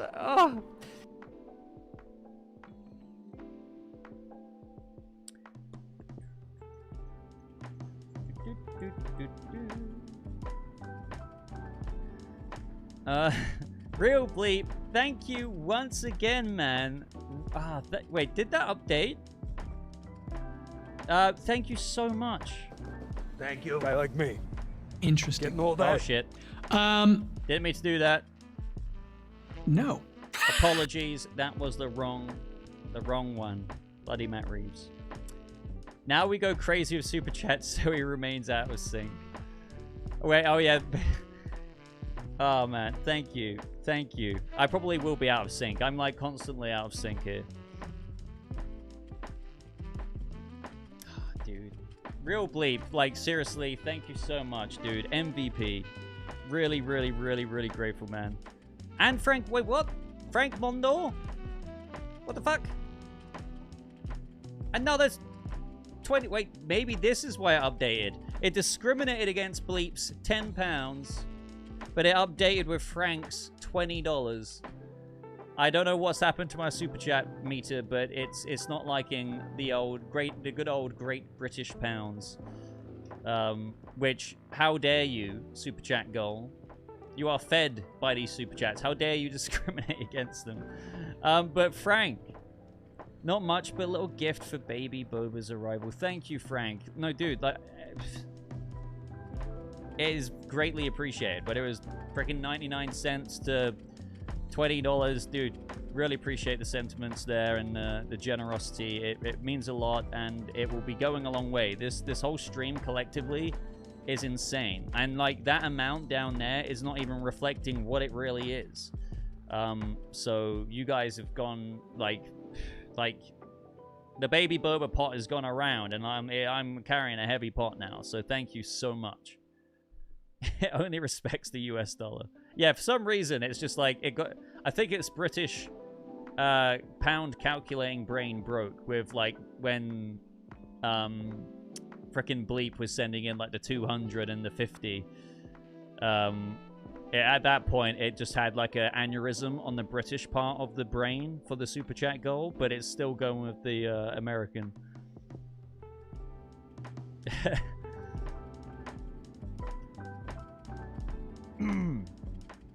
I have to make a separate British only meter. Yeah. Next time that happens, I will. Oh, yours was Canadian. I mean, any dollar counts, I suppose. I will check that out, Josh. Thank you. I hope you're doing well, man.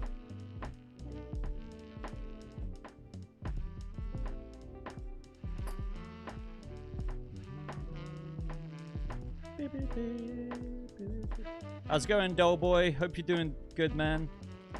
Haven't seen you in a minute. Sween says, I got the glitch where it just keeps loading for super chats now. Really? I blame the iPhone, Sween. The iPhone gatekeeping the membership option for you, and now it's just got the infinite cursed wheel or whatever it is Apple has. Is it like a little rainbow wheel? Mind you, that's not an iPhone, is it?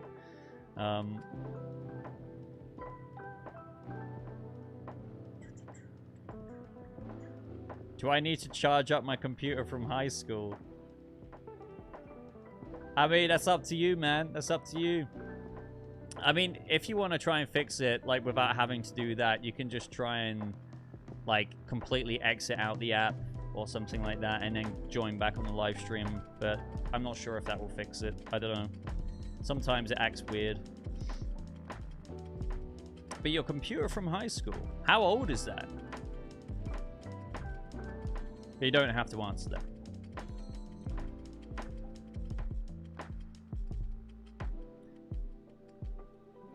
Music sounds off. Sounds like it's playing twice. Does it?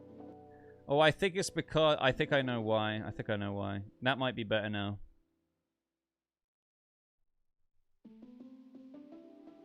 Is that better?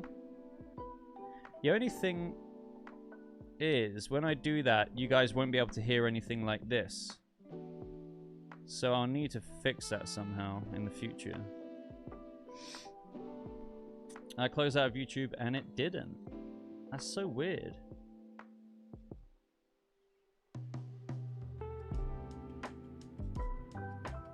It sounded fine before. So now I've enabled it back on again. Technically, I think the audio is playing twice, but I didn't think it was ever an issue. But that's why I disabled it. Yeah, it's better. Okay, but Nicholas, is it back now? Is it back now?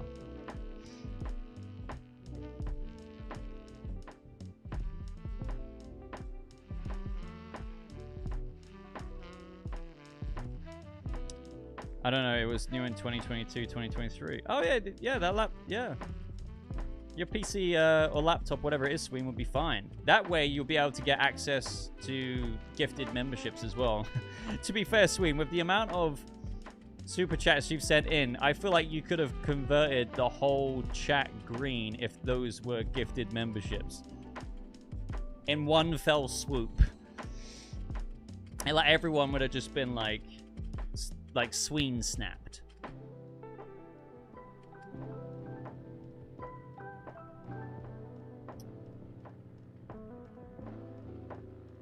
Frank says, I really think the gift membership glitches with iPhone. I think it might be either that Apple just don't... Apple are just like, you know what, we're going to gatekeep memberships. There's probably like some weird reason Apple do that through the App Store and like some backdoor thing that they need to figure out. Because it's like an in-app purchase, right? And for some reason there might be something weird regulation-wise that they have with gifted memberships through iPhone.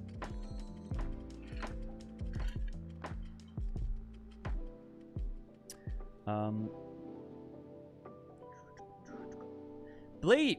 Jesus, man. What the... Wait. I swear that updated. Did that not update? I think that updated. So now is the Super Chat goal counting British pounds? Thank you so much for the freaking 50 on top of the 200, on top of the freaking previous Super Chats that you've just sent in as I scroll up. Losing literal track of them now. Yeah, the other 50. My God. I'm glad everyone is in a good mood this time. They've come back to the light. Oh yeah, dude, you know what? I totally forgot.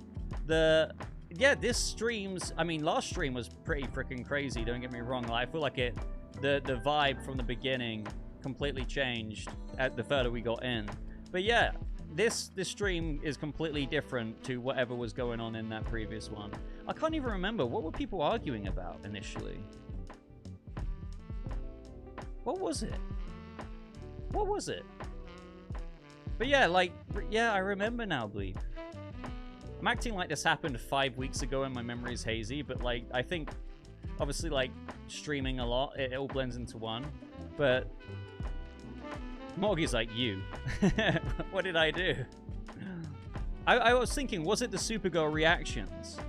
But this was before the reviews came out. Like, the reviews are way worse than whatever we were covering in the previous stream. Akashi came in, there was that. Okay, you know what? Akashi probably did kick it off. I think it...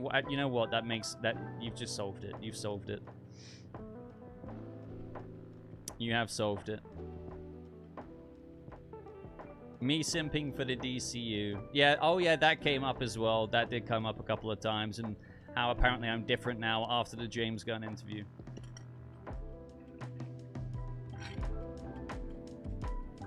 Real bleep, man.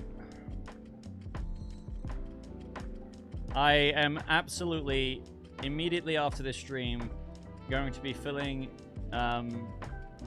telling my wife just how crazy this stream has been in terms of the support. I'm going to literally take a screenshot and I'll be like, look at what just happened. She's going to be like, bruh. Well, she probably won't say bruh, but she'll be like, what? I'll be like, babe, wake up. Dude, look at the super chats. Look at this. She'll be like, watch what happened. To be fair, though, she might still be awake. I think I just heard the door open.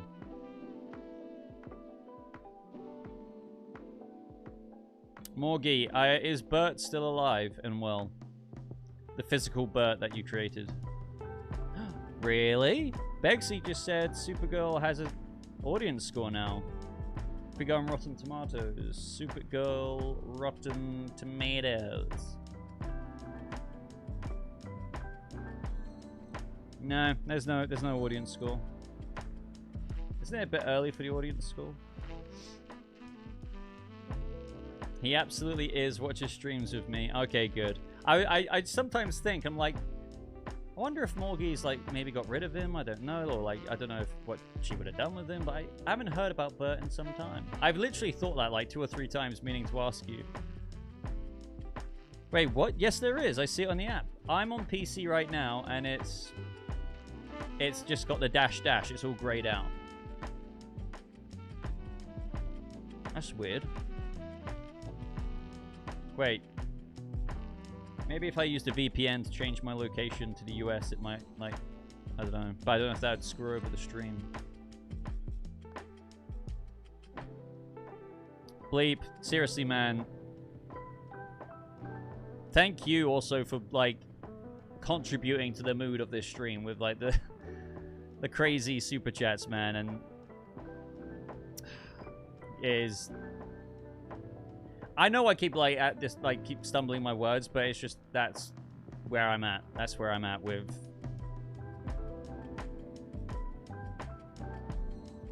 I'm just sat here and, like, bruh, like, I'm speechless. Speechless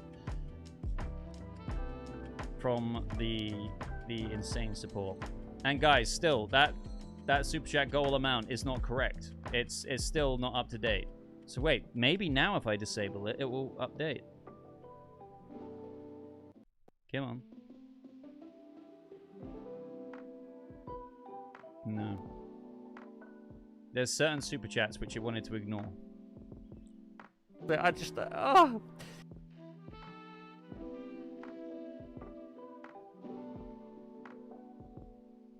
Why? Are you guys, like, is it absolutely... Oh, I see it now. I see it. Okay. Very interesting. You know what? I'll bring that up. Very, very interesting. I was worried, right, that,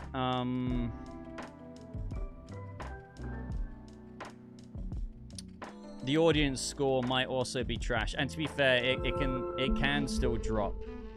Because, as we know, like, stuff gets review bombed on Rotten Tomatoes and whatnot, but,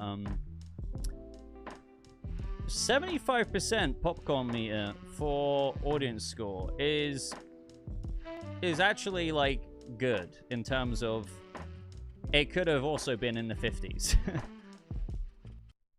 Let me quickly show you if I can actually get the old opera up. Where is it?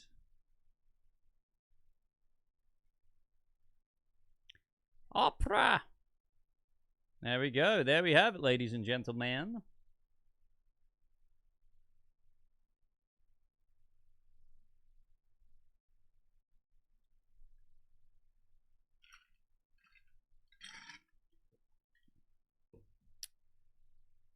Still rotten though, unfortunately.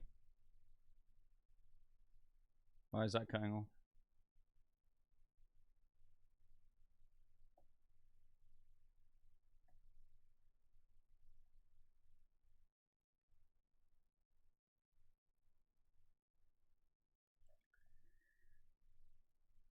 Audience score is here. That could, but look, what I know this isn't me saying much, but that could have been a lot worse. Just realize this is completely...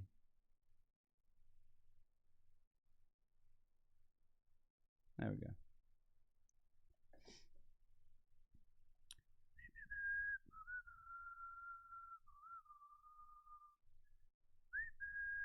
So quiet now without the background music.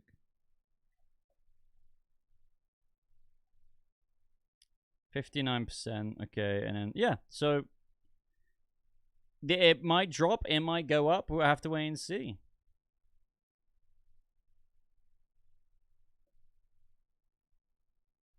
Villain was a little weak. I've actually heard a few people say that, interestingly. This is what I mean about Supergirl. It's weird. Like, some people really are like, yeah, I fucking loved it. I actually preferred it over Superman. Slower paced than Superman? Yeah, I do think they were both quite fast paced. Very interesting.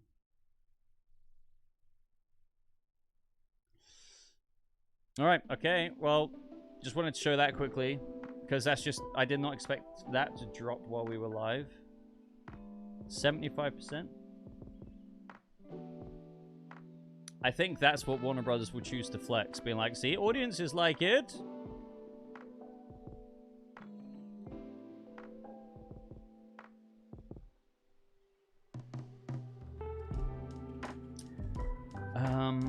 Right, where were we, ladies and gentlemen?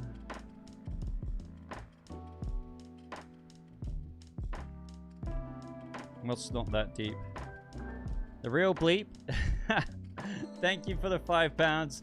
You use a VPN and everyone in the stream is suddenly in a different country. Can you imagine? It'll be like that movie that's coming out with Ewan McGregor in it. What's it? Where they like transport back to like prehistoric times. Could you imagine? Yes, we are now all in Russia. Audience score matters more. I mean, you know, yeah, I see what you're saying. Like, a lot of people are like, "Fuck what critics thinks" when it suits them and their movie, if you know what I mean. So audiences is kind of like, well, you can't always argue with that. It's what the audience thinks. It's what the consensus of the people, like the people like me and you, go and think of the movie. And if that's kind of higher, then that's pretty cool.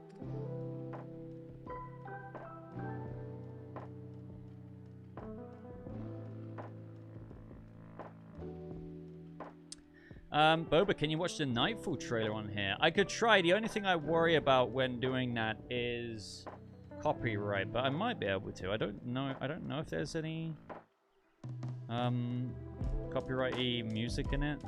Footage might be okay.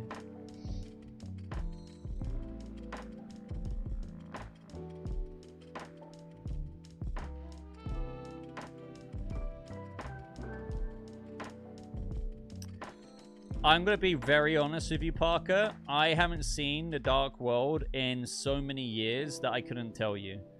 I really haven't seen that movie in so long.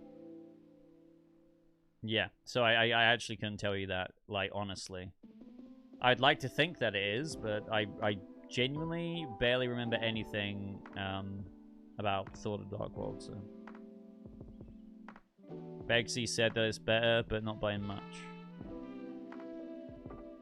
Josh says it's better.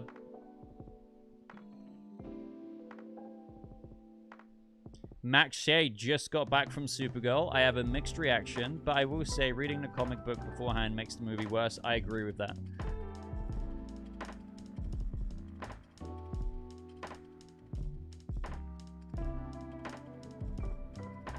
I do agree with that. Yeah, read the comic afterwards, maybe. Beforehand.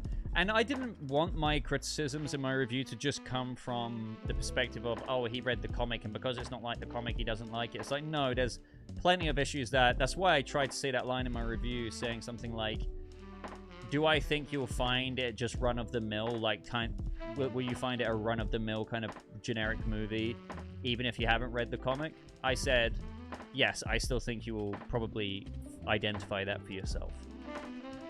But reading the comic beforehand is also like, oh wow, like it really isn't holding a candle to it. I tried to give it some grace there, just knowing that you can't always live up to the actual comic book of something. I think there's all kinds of reasons for that, but this really didn't. Other than maybe Kara herself. Even then, though, actually, I don't know if I agree with what I just said because of the very ending with Krem. I don't know if I agree with what Kara did. Let's say that. This is quite wild.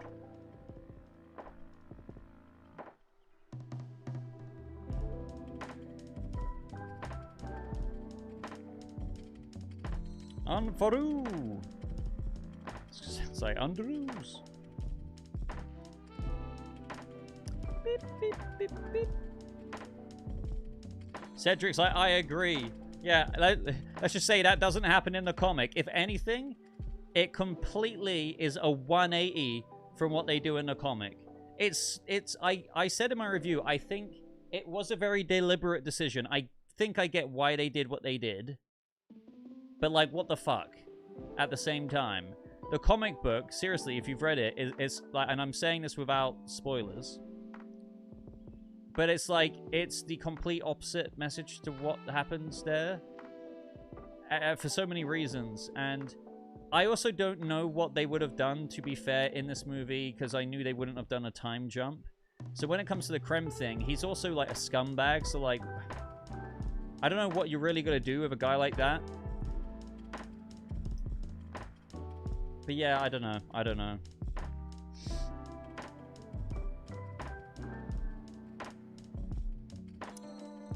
I want to see them talk about spoilers and hear their reasons for why they did what they did.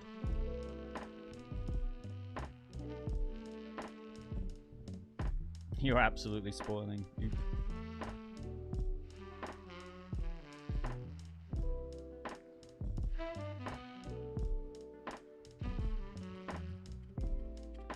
Love and Thunder.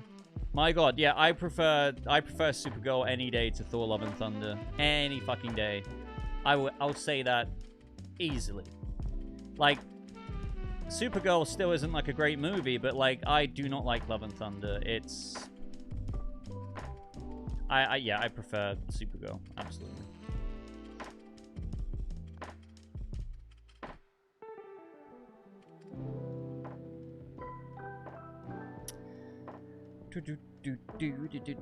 She sees the truth. Clark sees the good.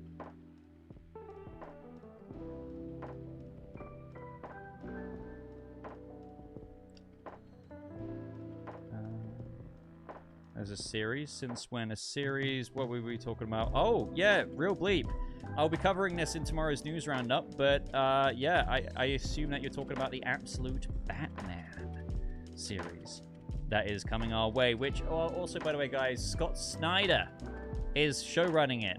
We have the artist as well. I think serving as producer. It's all great. It's all great. It's all sounding good. The only thing that I'm maybe a bit hesitant about is the CG. It's 100% animated CG. That can be amazing because, I mean, look at Arcane and shows like that. But animated CG isn't always... It depends what they do with it, right? Like, it's not always, like, the best-looking thing. Do you know what I mean? So it depends how it's called. Like, apparently, they showed a 3D model of Absolute Batman. So you can kind of get a vibe for what, like, this CG animation will look like. But,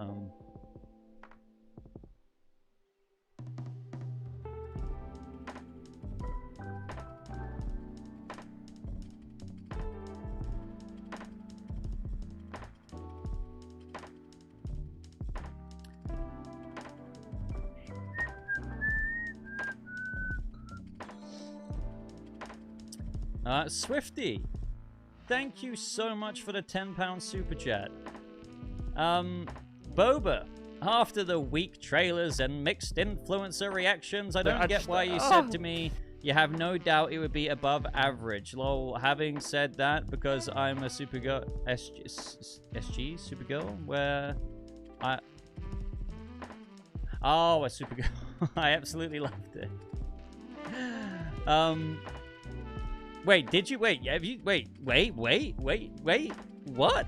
Swifty, did you actually see it and love it? After the weak trailers and mixed interactions, I don't get why you said to me, you have no doubt it'd be above average. Well, having said that, because I'm a Supergirl whore, I absolutely loved it. So you loved it. Did you not find it gross, Swifty? Yeah, you know, I find this interesting because I thought, like, how much Swifty was into it before, and then they had the 180. I thought, okay, well, maybe Swifty's not going to like it. And now Swifty just comes in here with a £10 super chat. Thank you very much. Thank you. And it's like, fucking loved it. I am finding that a lot of, like, hardcore Supergirl fans are still really loving it. And you know why I think that is? Because maybe they can look past the mediocrity of the movie, but see that the greatest thing about the movie, and that is Supergirl herself. Like, you can if you really like Minnie Alcock in the role, like I do, you can probably still jive with the movie and how I think it's still a fun movie. Like, it's like a one-time watch, fun time, like Blue Beetle. But, like, again, like, whenever I give, like, praise like that or, like, a consensus like that, people act like I'm thinking the movie's great. You can still watch movies like Blue Beetle, Supergirl, let's say, they, or Black Adam, for crying out loud, and be like, or The Flash, and be like, you know, I had a fun time, it was a bit entertaining. Would I watch it again? Maybe not. Was the lead good? Yes. But that's it. You know? So I think hardcore Supergirl fans are probably loving Millie Alcock as Kara. And then, you know, there's fun beats to the film. But, yeah. Do I think I would like it more on a second watch? But by the way, Swifty, thank you so much. Really want your reply to what I've just said. Are you trolling, or did you absolutely love it? I really want to know.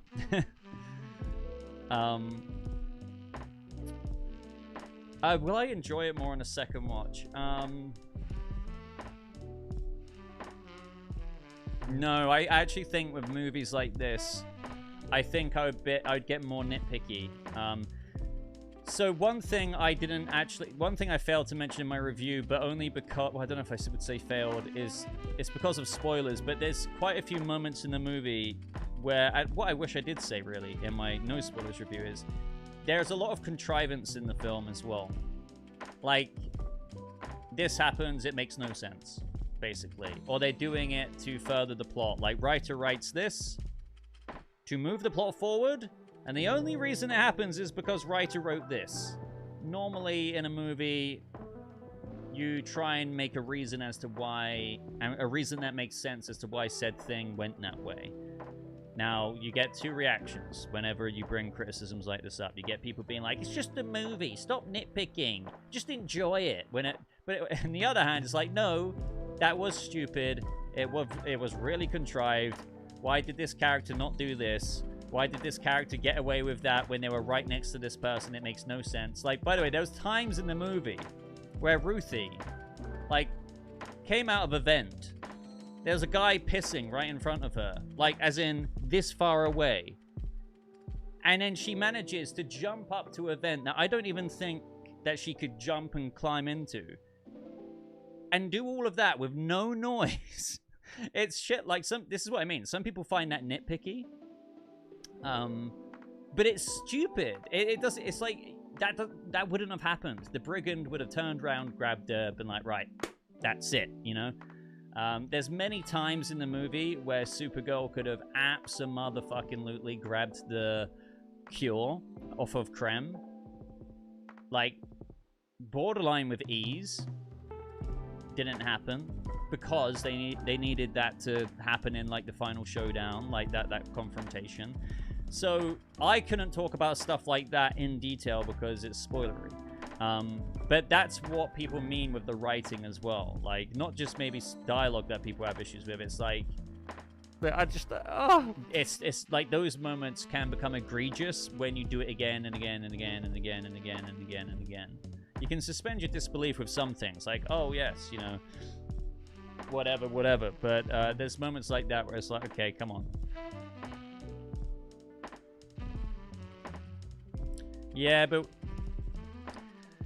I don't know.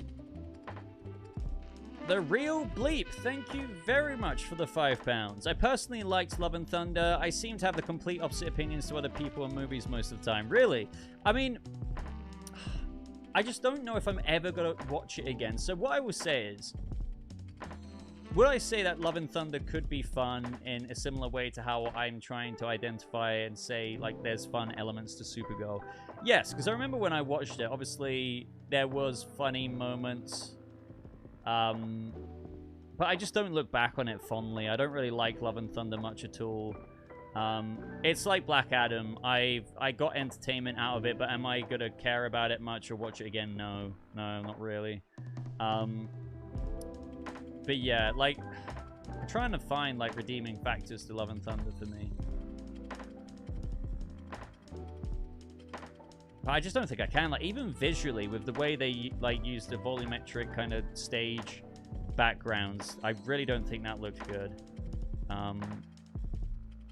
Yeah, no, just fair enough, Real Bleep. There's probably moments where I was like, okay, you know, Thor was cool, but I think at that point, I think even Love and Thunder soured me a bit on Ragnarok. Like, I just don't think I like Taika Waititi that much now.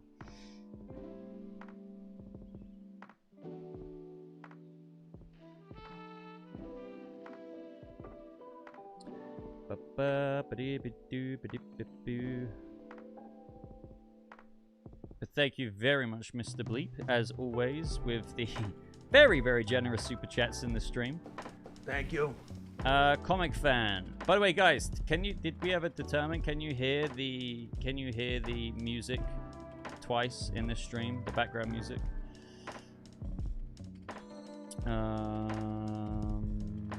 Oh, comic fan with the $5 super chat. Thank you very much. Do you still think James Gunn will stay besides John Campea predictions? My opinion hasn't changed. I think all of that could only really change. Well, at the end of 2027, going into 2028, that's when stuff like that could really happen in a way that makes sense to me. For example, like, then you can have a performance review on not only Superman, but Supergirl, Clayface, Lanterns, Man of Tomorrow. Right now, you're only 2 minutes in. 2 minutes in? Well, yeah, you kind of are. 2 projects in. And one misstep doesn't mean, oh my god, James Gunn's leaving. Now, that's because, you know, Clayface could do well, Lanterns could do well, and they can learn from Supergirl. But, you know, you can never discount that. What if James Gunn doesn't even want to stay on next year? What if he's, like, pushed the boat out with the DCU and he's like, you know what, we've done this, we've achieved this. Whether he, you know, these projects do well or not, he might be like, I'm going to now go off and do this for the next few years. I can't ever discount that, right? So, long story short, I think Gunn will stay so long as, you know, things carry on well. But, like, I don't think, even if Gunn wants to stay, like, I don't think he would be removed until late, like, maybe even 2028, something like that.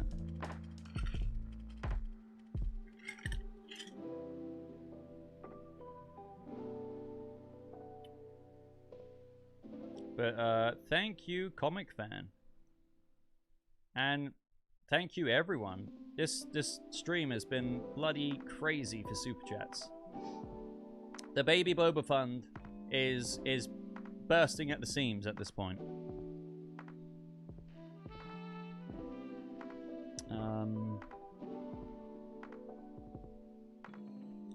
Swifty replied, thank you very much, Swifty, for the £5.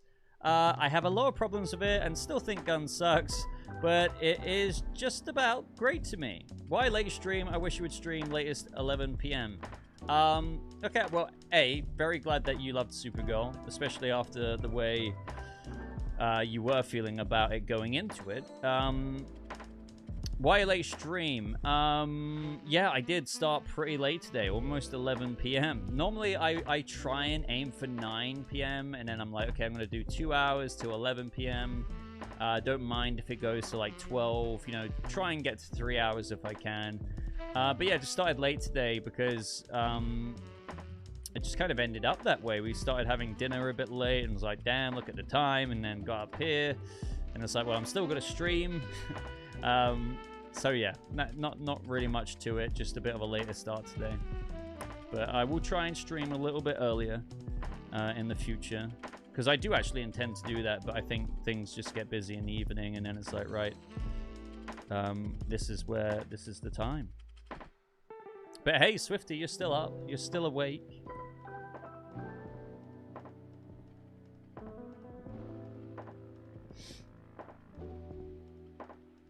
Josh,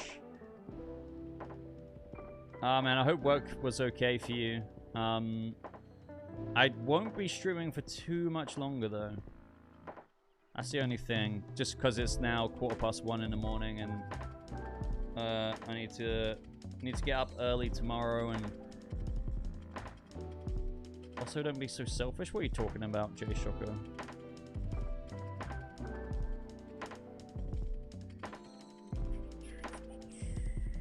I only hear one instance of music. Okay, good. Well, I don't know what was going on earlier then.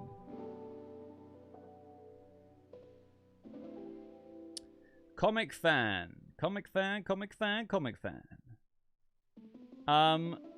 Thank you very much. By the way, I keep forgetting to do this. Thank you. Very good question. Do you think James Gunn will still allow Anna to still do Wonder Woman and Teen Titans? This is something they are going to have to contemplate. I think no matter what, the script or whatever's become of it will be used in the same sense of whoever was on Brave and the Bold before. I think that those story beats and ideas were carried on to Christina Hodson now working on it years later. So I think whatever they've got, like, it wouldn't necessarily start the process from scratch. I think Gunn is going to have to take a look at that and be like, well, something... I don't think Ana Nogueira is exactly 100% to blame. Like, there's lots of other things that go on with the movie. It's not literally just the writer. It's just not. It's not. But she's a massive core, like, this is her screenplay. And you do need to look at that and be like, do we literally now risk Wonder Woman maybe also being a mediocre movie if we stick with Anna? It's a tough question they need to ask themselves. So do I think that they'll allow her to? I wouldn't be surprised if they pivot, or they just kind of get another writer involved to... And not just James Gunn, like, reviewing it, but, like, another writer. Kind of like how Mike Flanagan did the treatment for Clayface and the, you know, the script, but they brought in Hossein Amini to do the James Watkins director's pass at the Clayface script. Maybe something like that is what's going to end up happening, than rather, like, you know, getting rid of Ana Nogueira.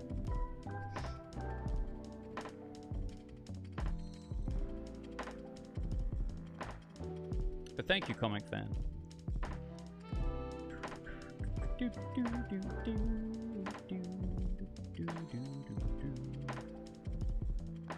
He's bringing back Andy. Well, I mean, things have been quiet on that front. We'll have to wait and see.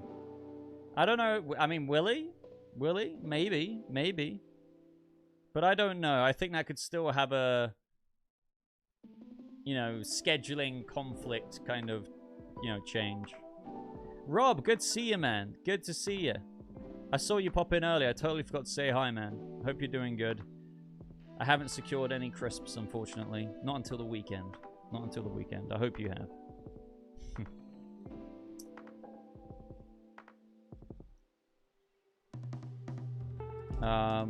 Oh, okay, Swifty. Thank you very much for another freaking £5 super chat. Thank you. Stayed up so I can watch Supergirl. I'm gonna buy her in Injustice Mobile. I'm gonna buy Steelbook. Gonna buy the Hot Toy, including Ruthie. In my opinion, they are adorable. I don't know if have I seen the Hot Toy? Let me have a look. Supergirl. 2026 Hot Toy.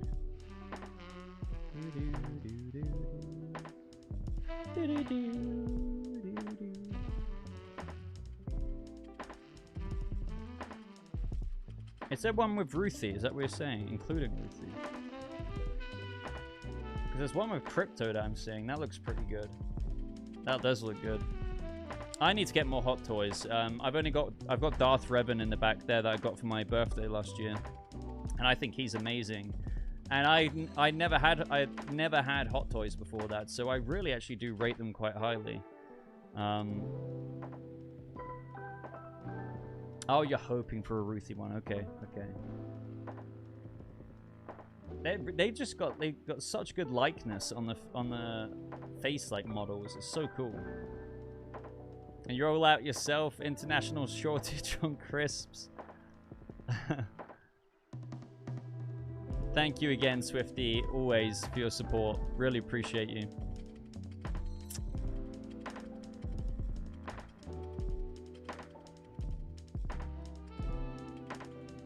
I just need to see 1 second clip of the Absolute Batman show to know if it would be the good kind of CG anime. I know what you mean. I still think it would be badass, even if it was something that was a bit like... Because, I mean, what do you guys think of, like, the CG animation in Star Wars shows?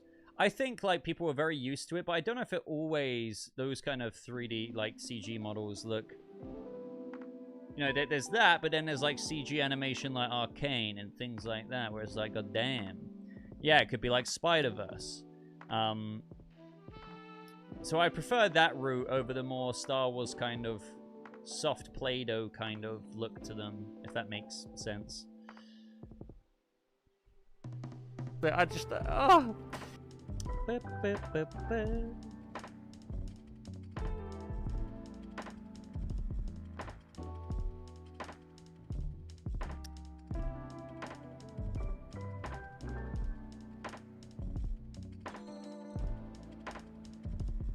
I don't know.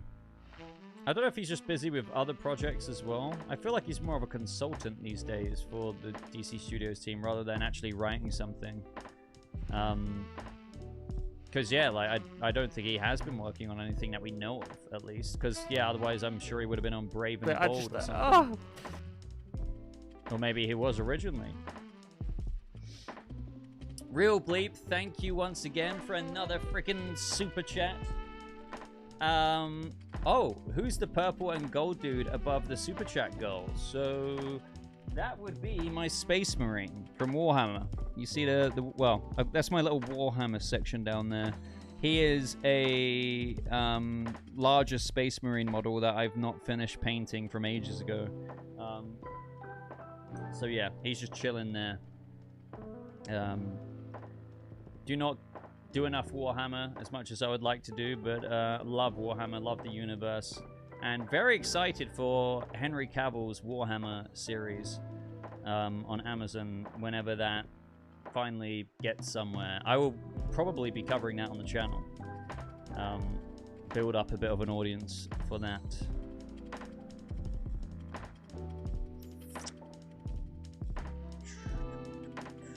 Somebody spoke about Cyberpunk Edge Runners earlier as well, and I'm looking forward to that. I like the kind of anthology aspect to it. You know, obviously we had the whole David thing in Season 1, but I'm really looking forward to Edge Runners.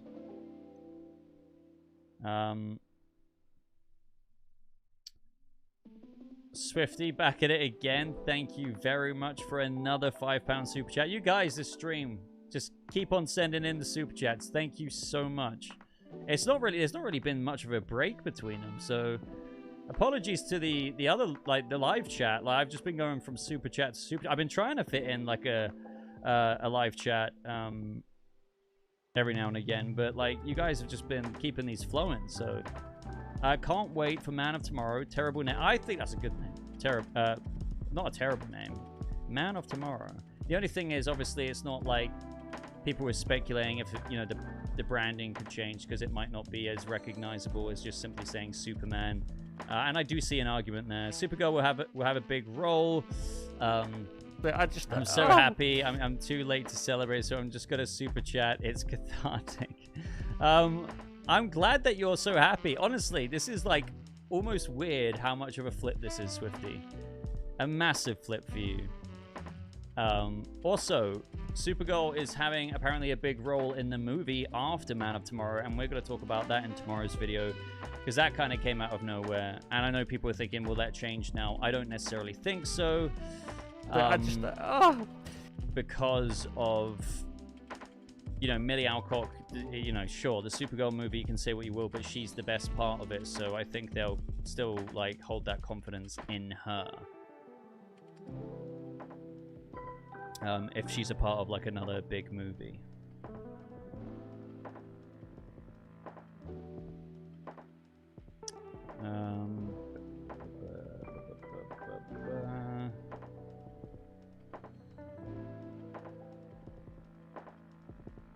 Thank you, Swifty.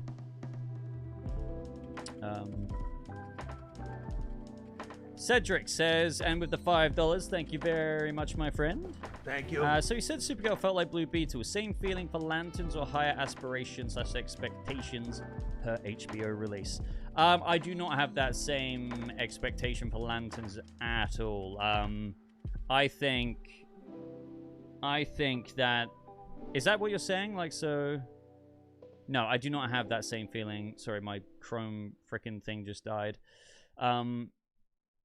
Lanterns, I have high expectations for. I do not think it will be that kind of mediocre kind of plot, like, vibe, quality to Blue Beetle and Supergirl. And I still say that thinking that they're fun movies. Just want to add that in there. I do have a higher standard and threshold for Lanterns. Absolutely. Thank you for answering. Cedric, come on, man. Like, of course.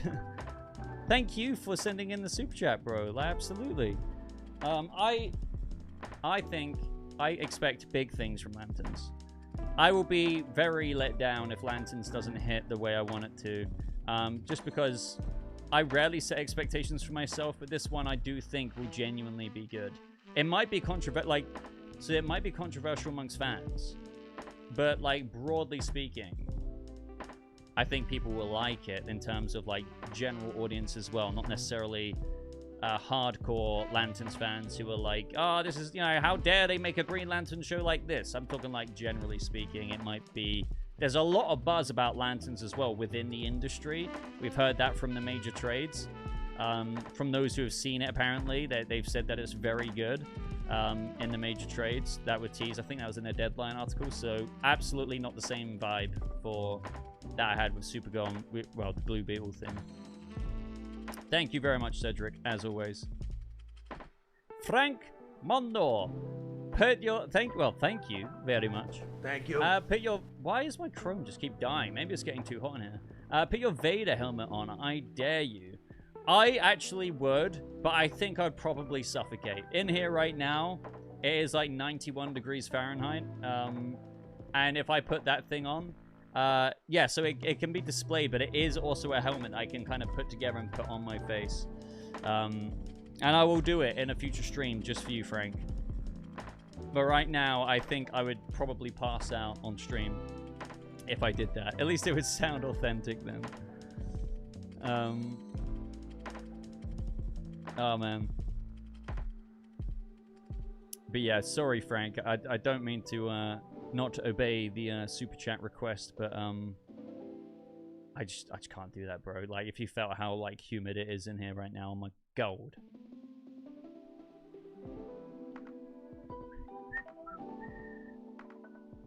It's 91 and almost 2 a.m. Yes. Like, if you don't believe me.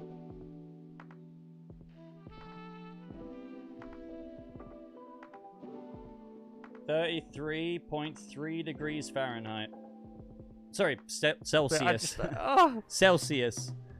Which is 91.4 degrees Fahrenheit. At 26 minutes past 1 in the morning. In this room. There is no AC, so we're planning on getting AC, but the AC still wouldn't be in this room. So, I mean, as we were going over earlier, though, it might spread into this room, hopefully, with the efficiency of it all.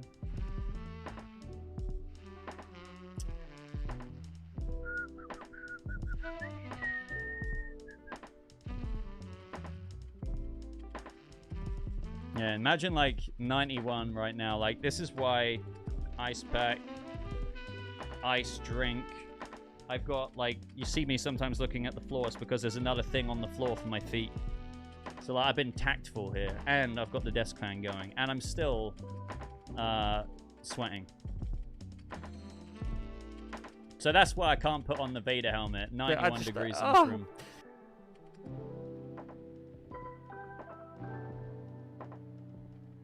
Swifty, thank you for the £2 super chat. If you was doing a DC rewatch, would you rewatch Supergirl? I was actually asked this earlier. I would call it a one-time watch in terms of, like, I could take it or leave it in terms of watching it again. If I was doing like a DC rewatch, do you mean? I mean, if I was rewatching all DCU things, I guess that would come into it. Or do you mean like if I was choosing to rewatch something in the DCU, would I rewatch that? I think I'll rewatch it again with my wife. She hasn't seen it. Like, I obviously went to London to a Warner Brothers screening in Leicester Square. She didn't come to that. That was just me. So I think I'll watch it with her, and I you know, I'll try and get the same enjoyment out of it, but I don't know if I'm going to stick it on again for a third time. Not like, again, that's not me saying I hated the movie, but I feel like I'll be kind of done. I'll be like, okay, yeah, I know that movie well enough. And there's nothing in it that particularly stands out other than Kara and whatnot. You know, one or two other things, but even then I felt a bit iffy about Lobo and...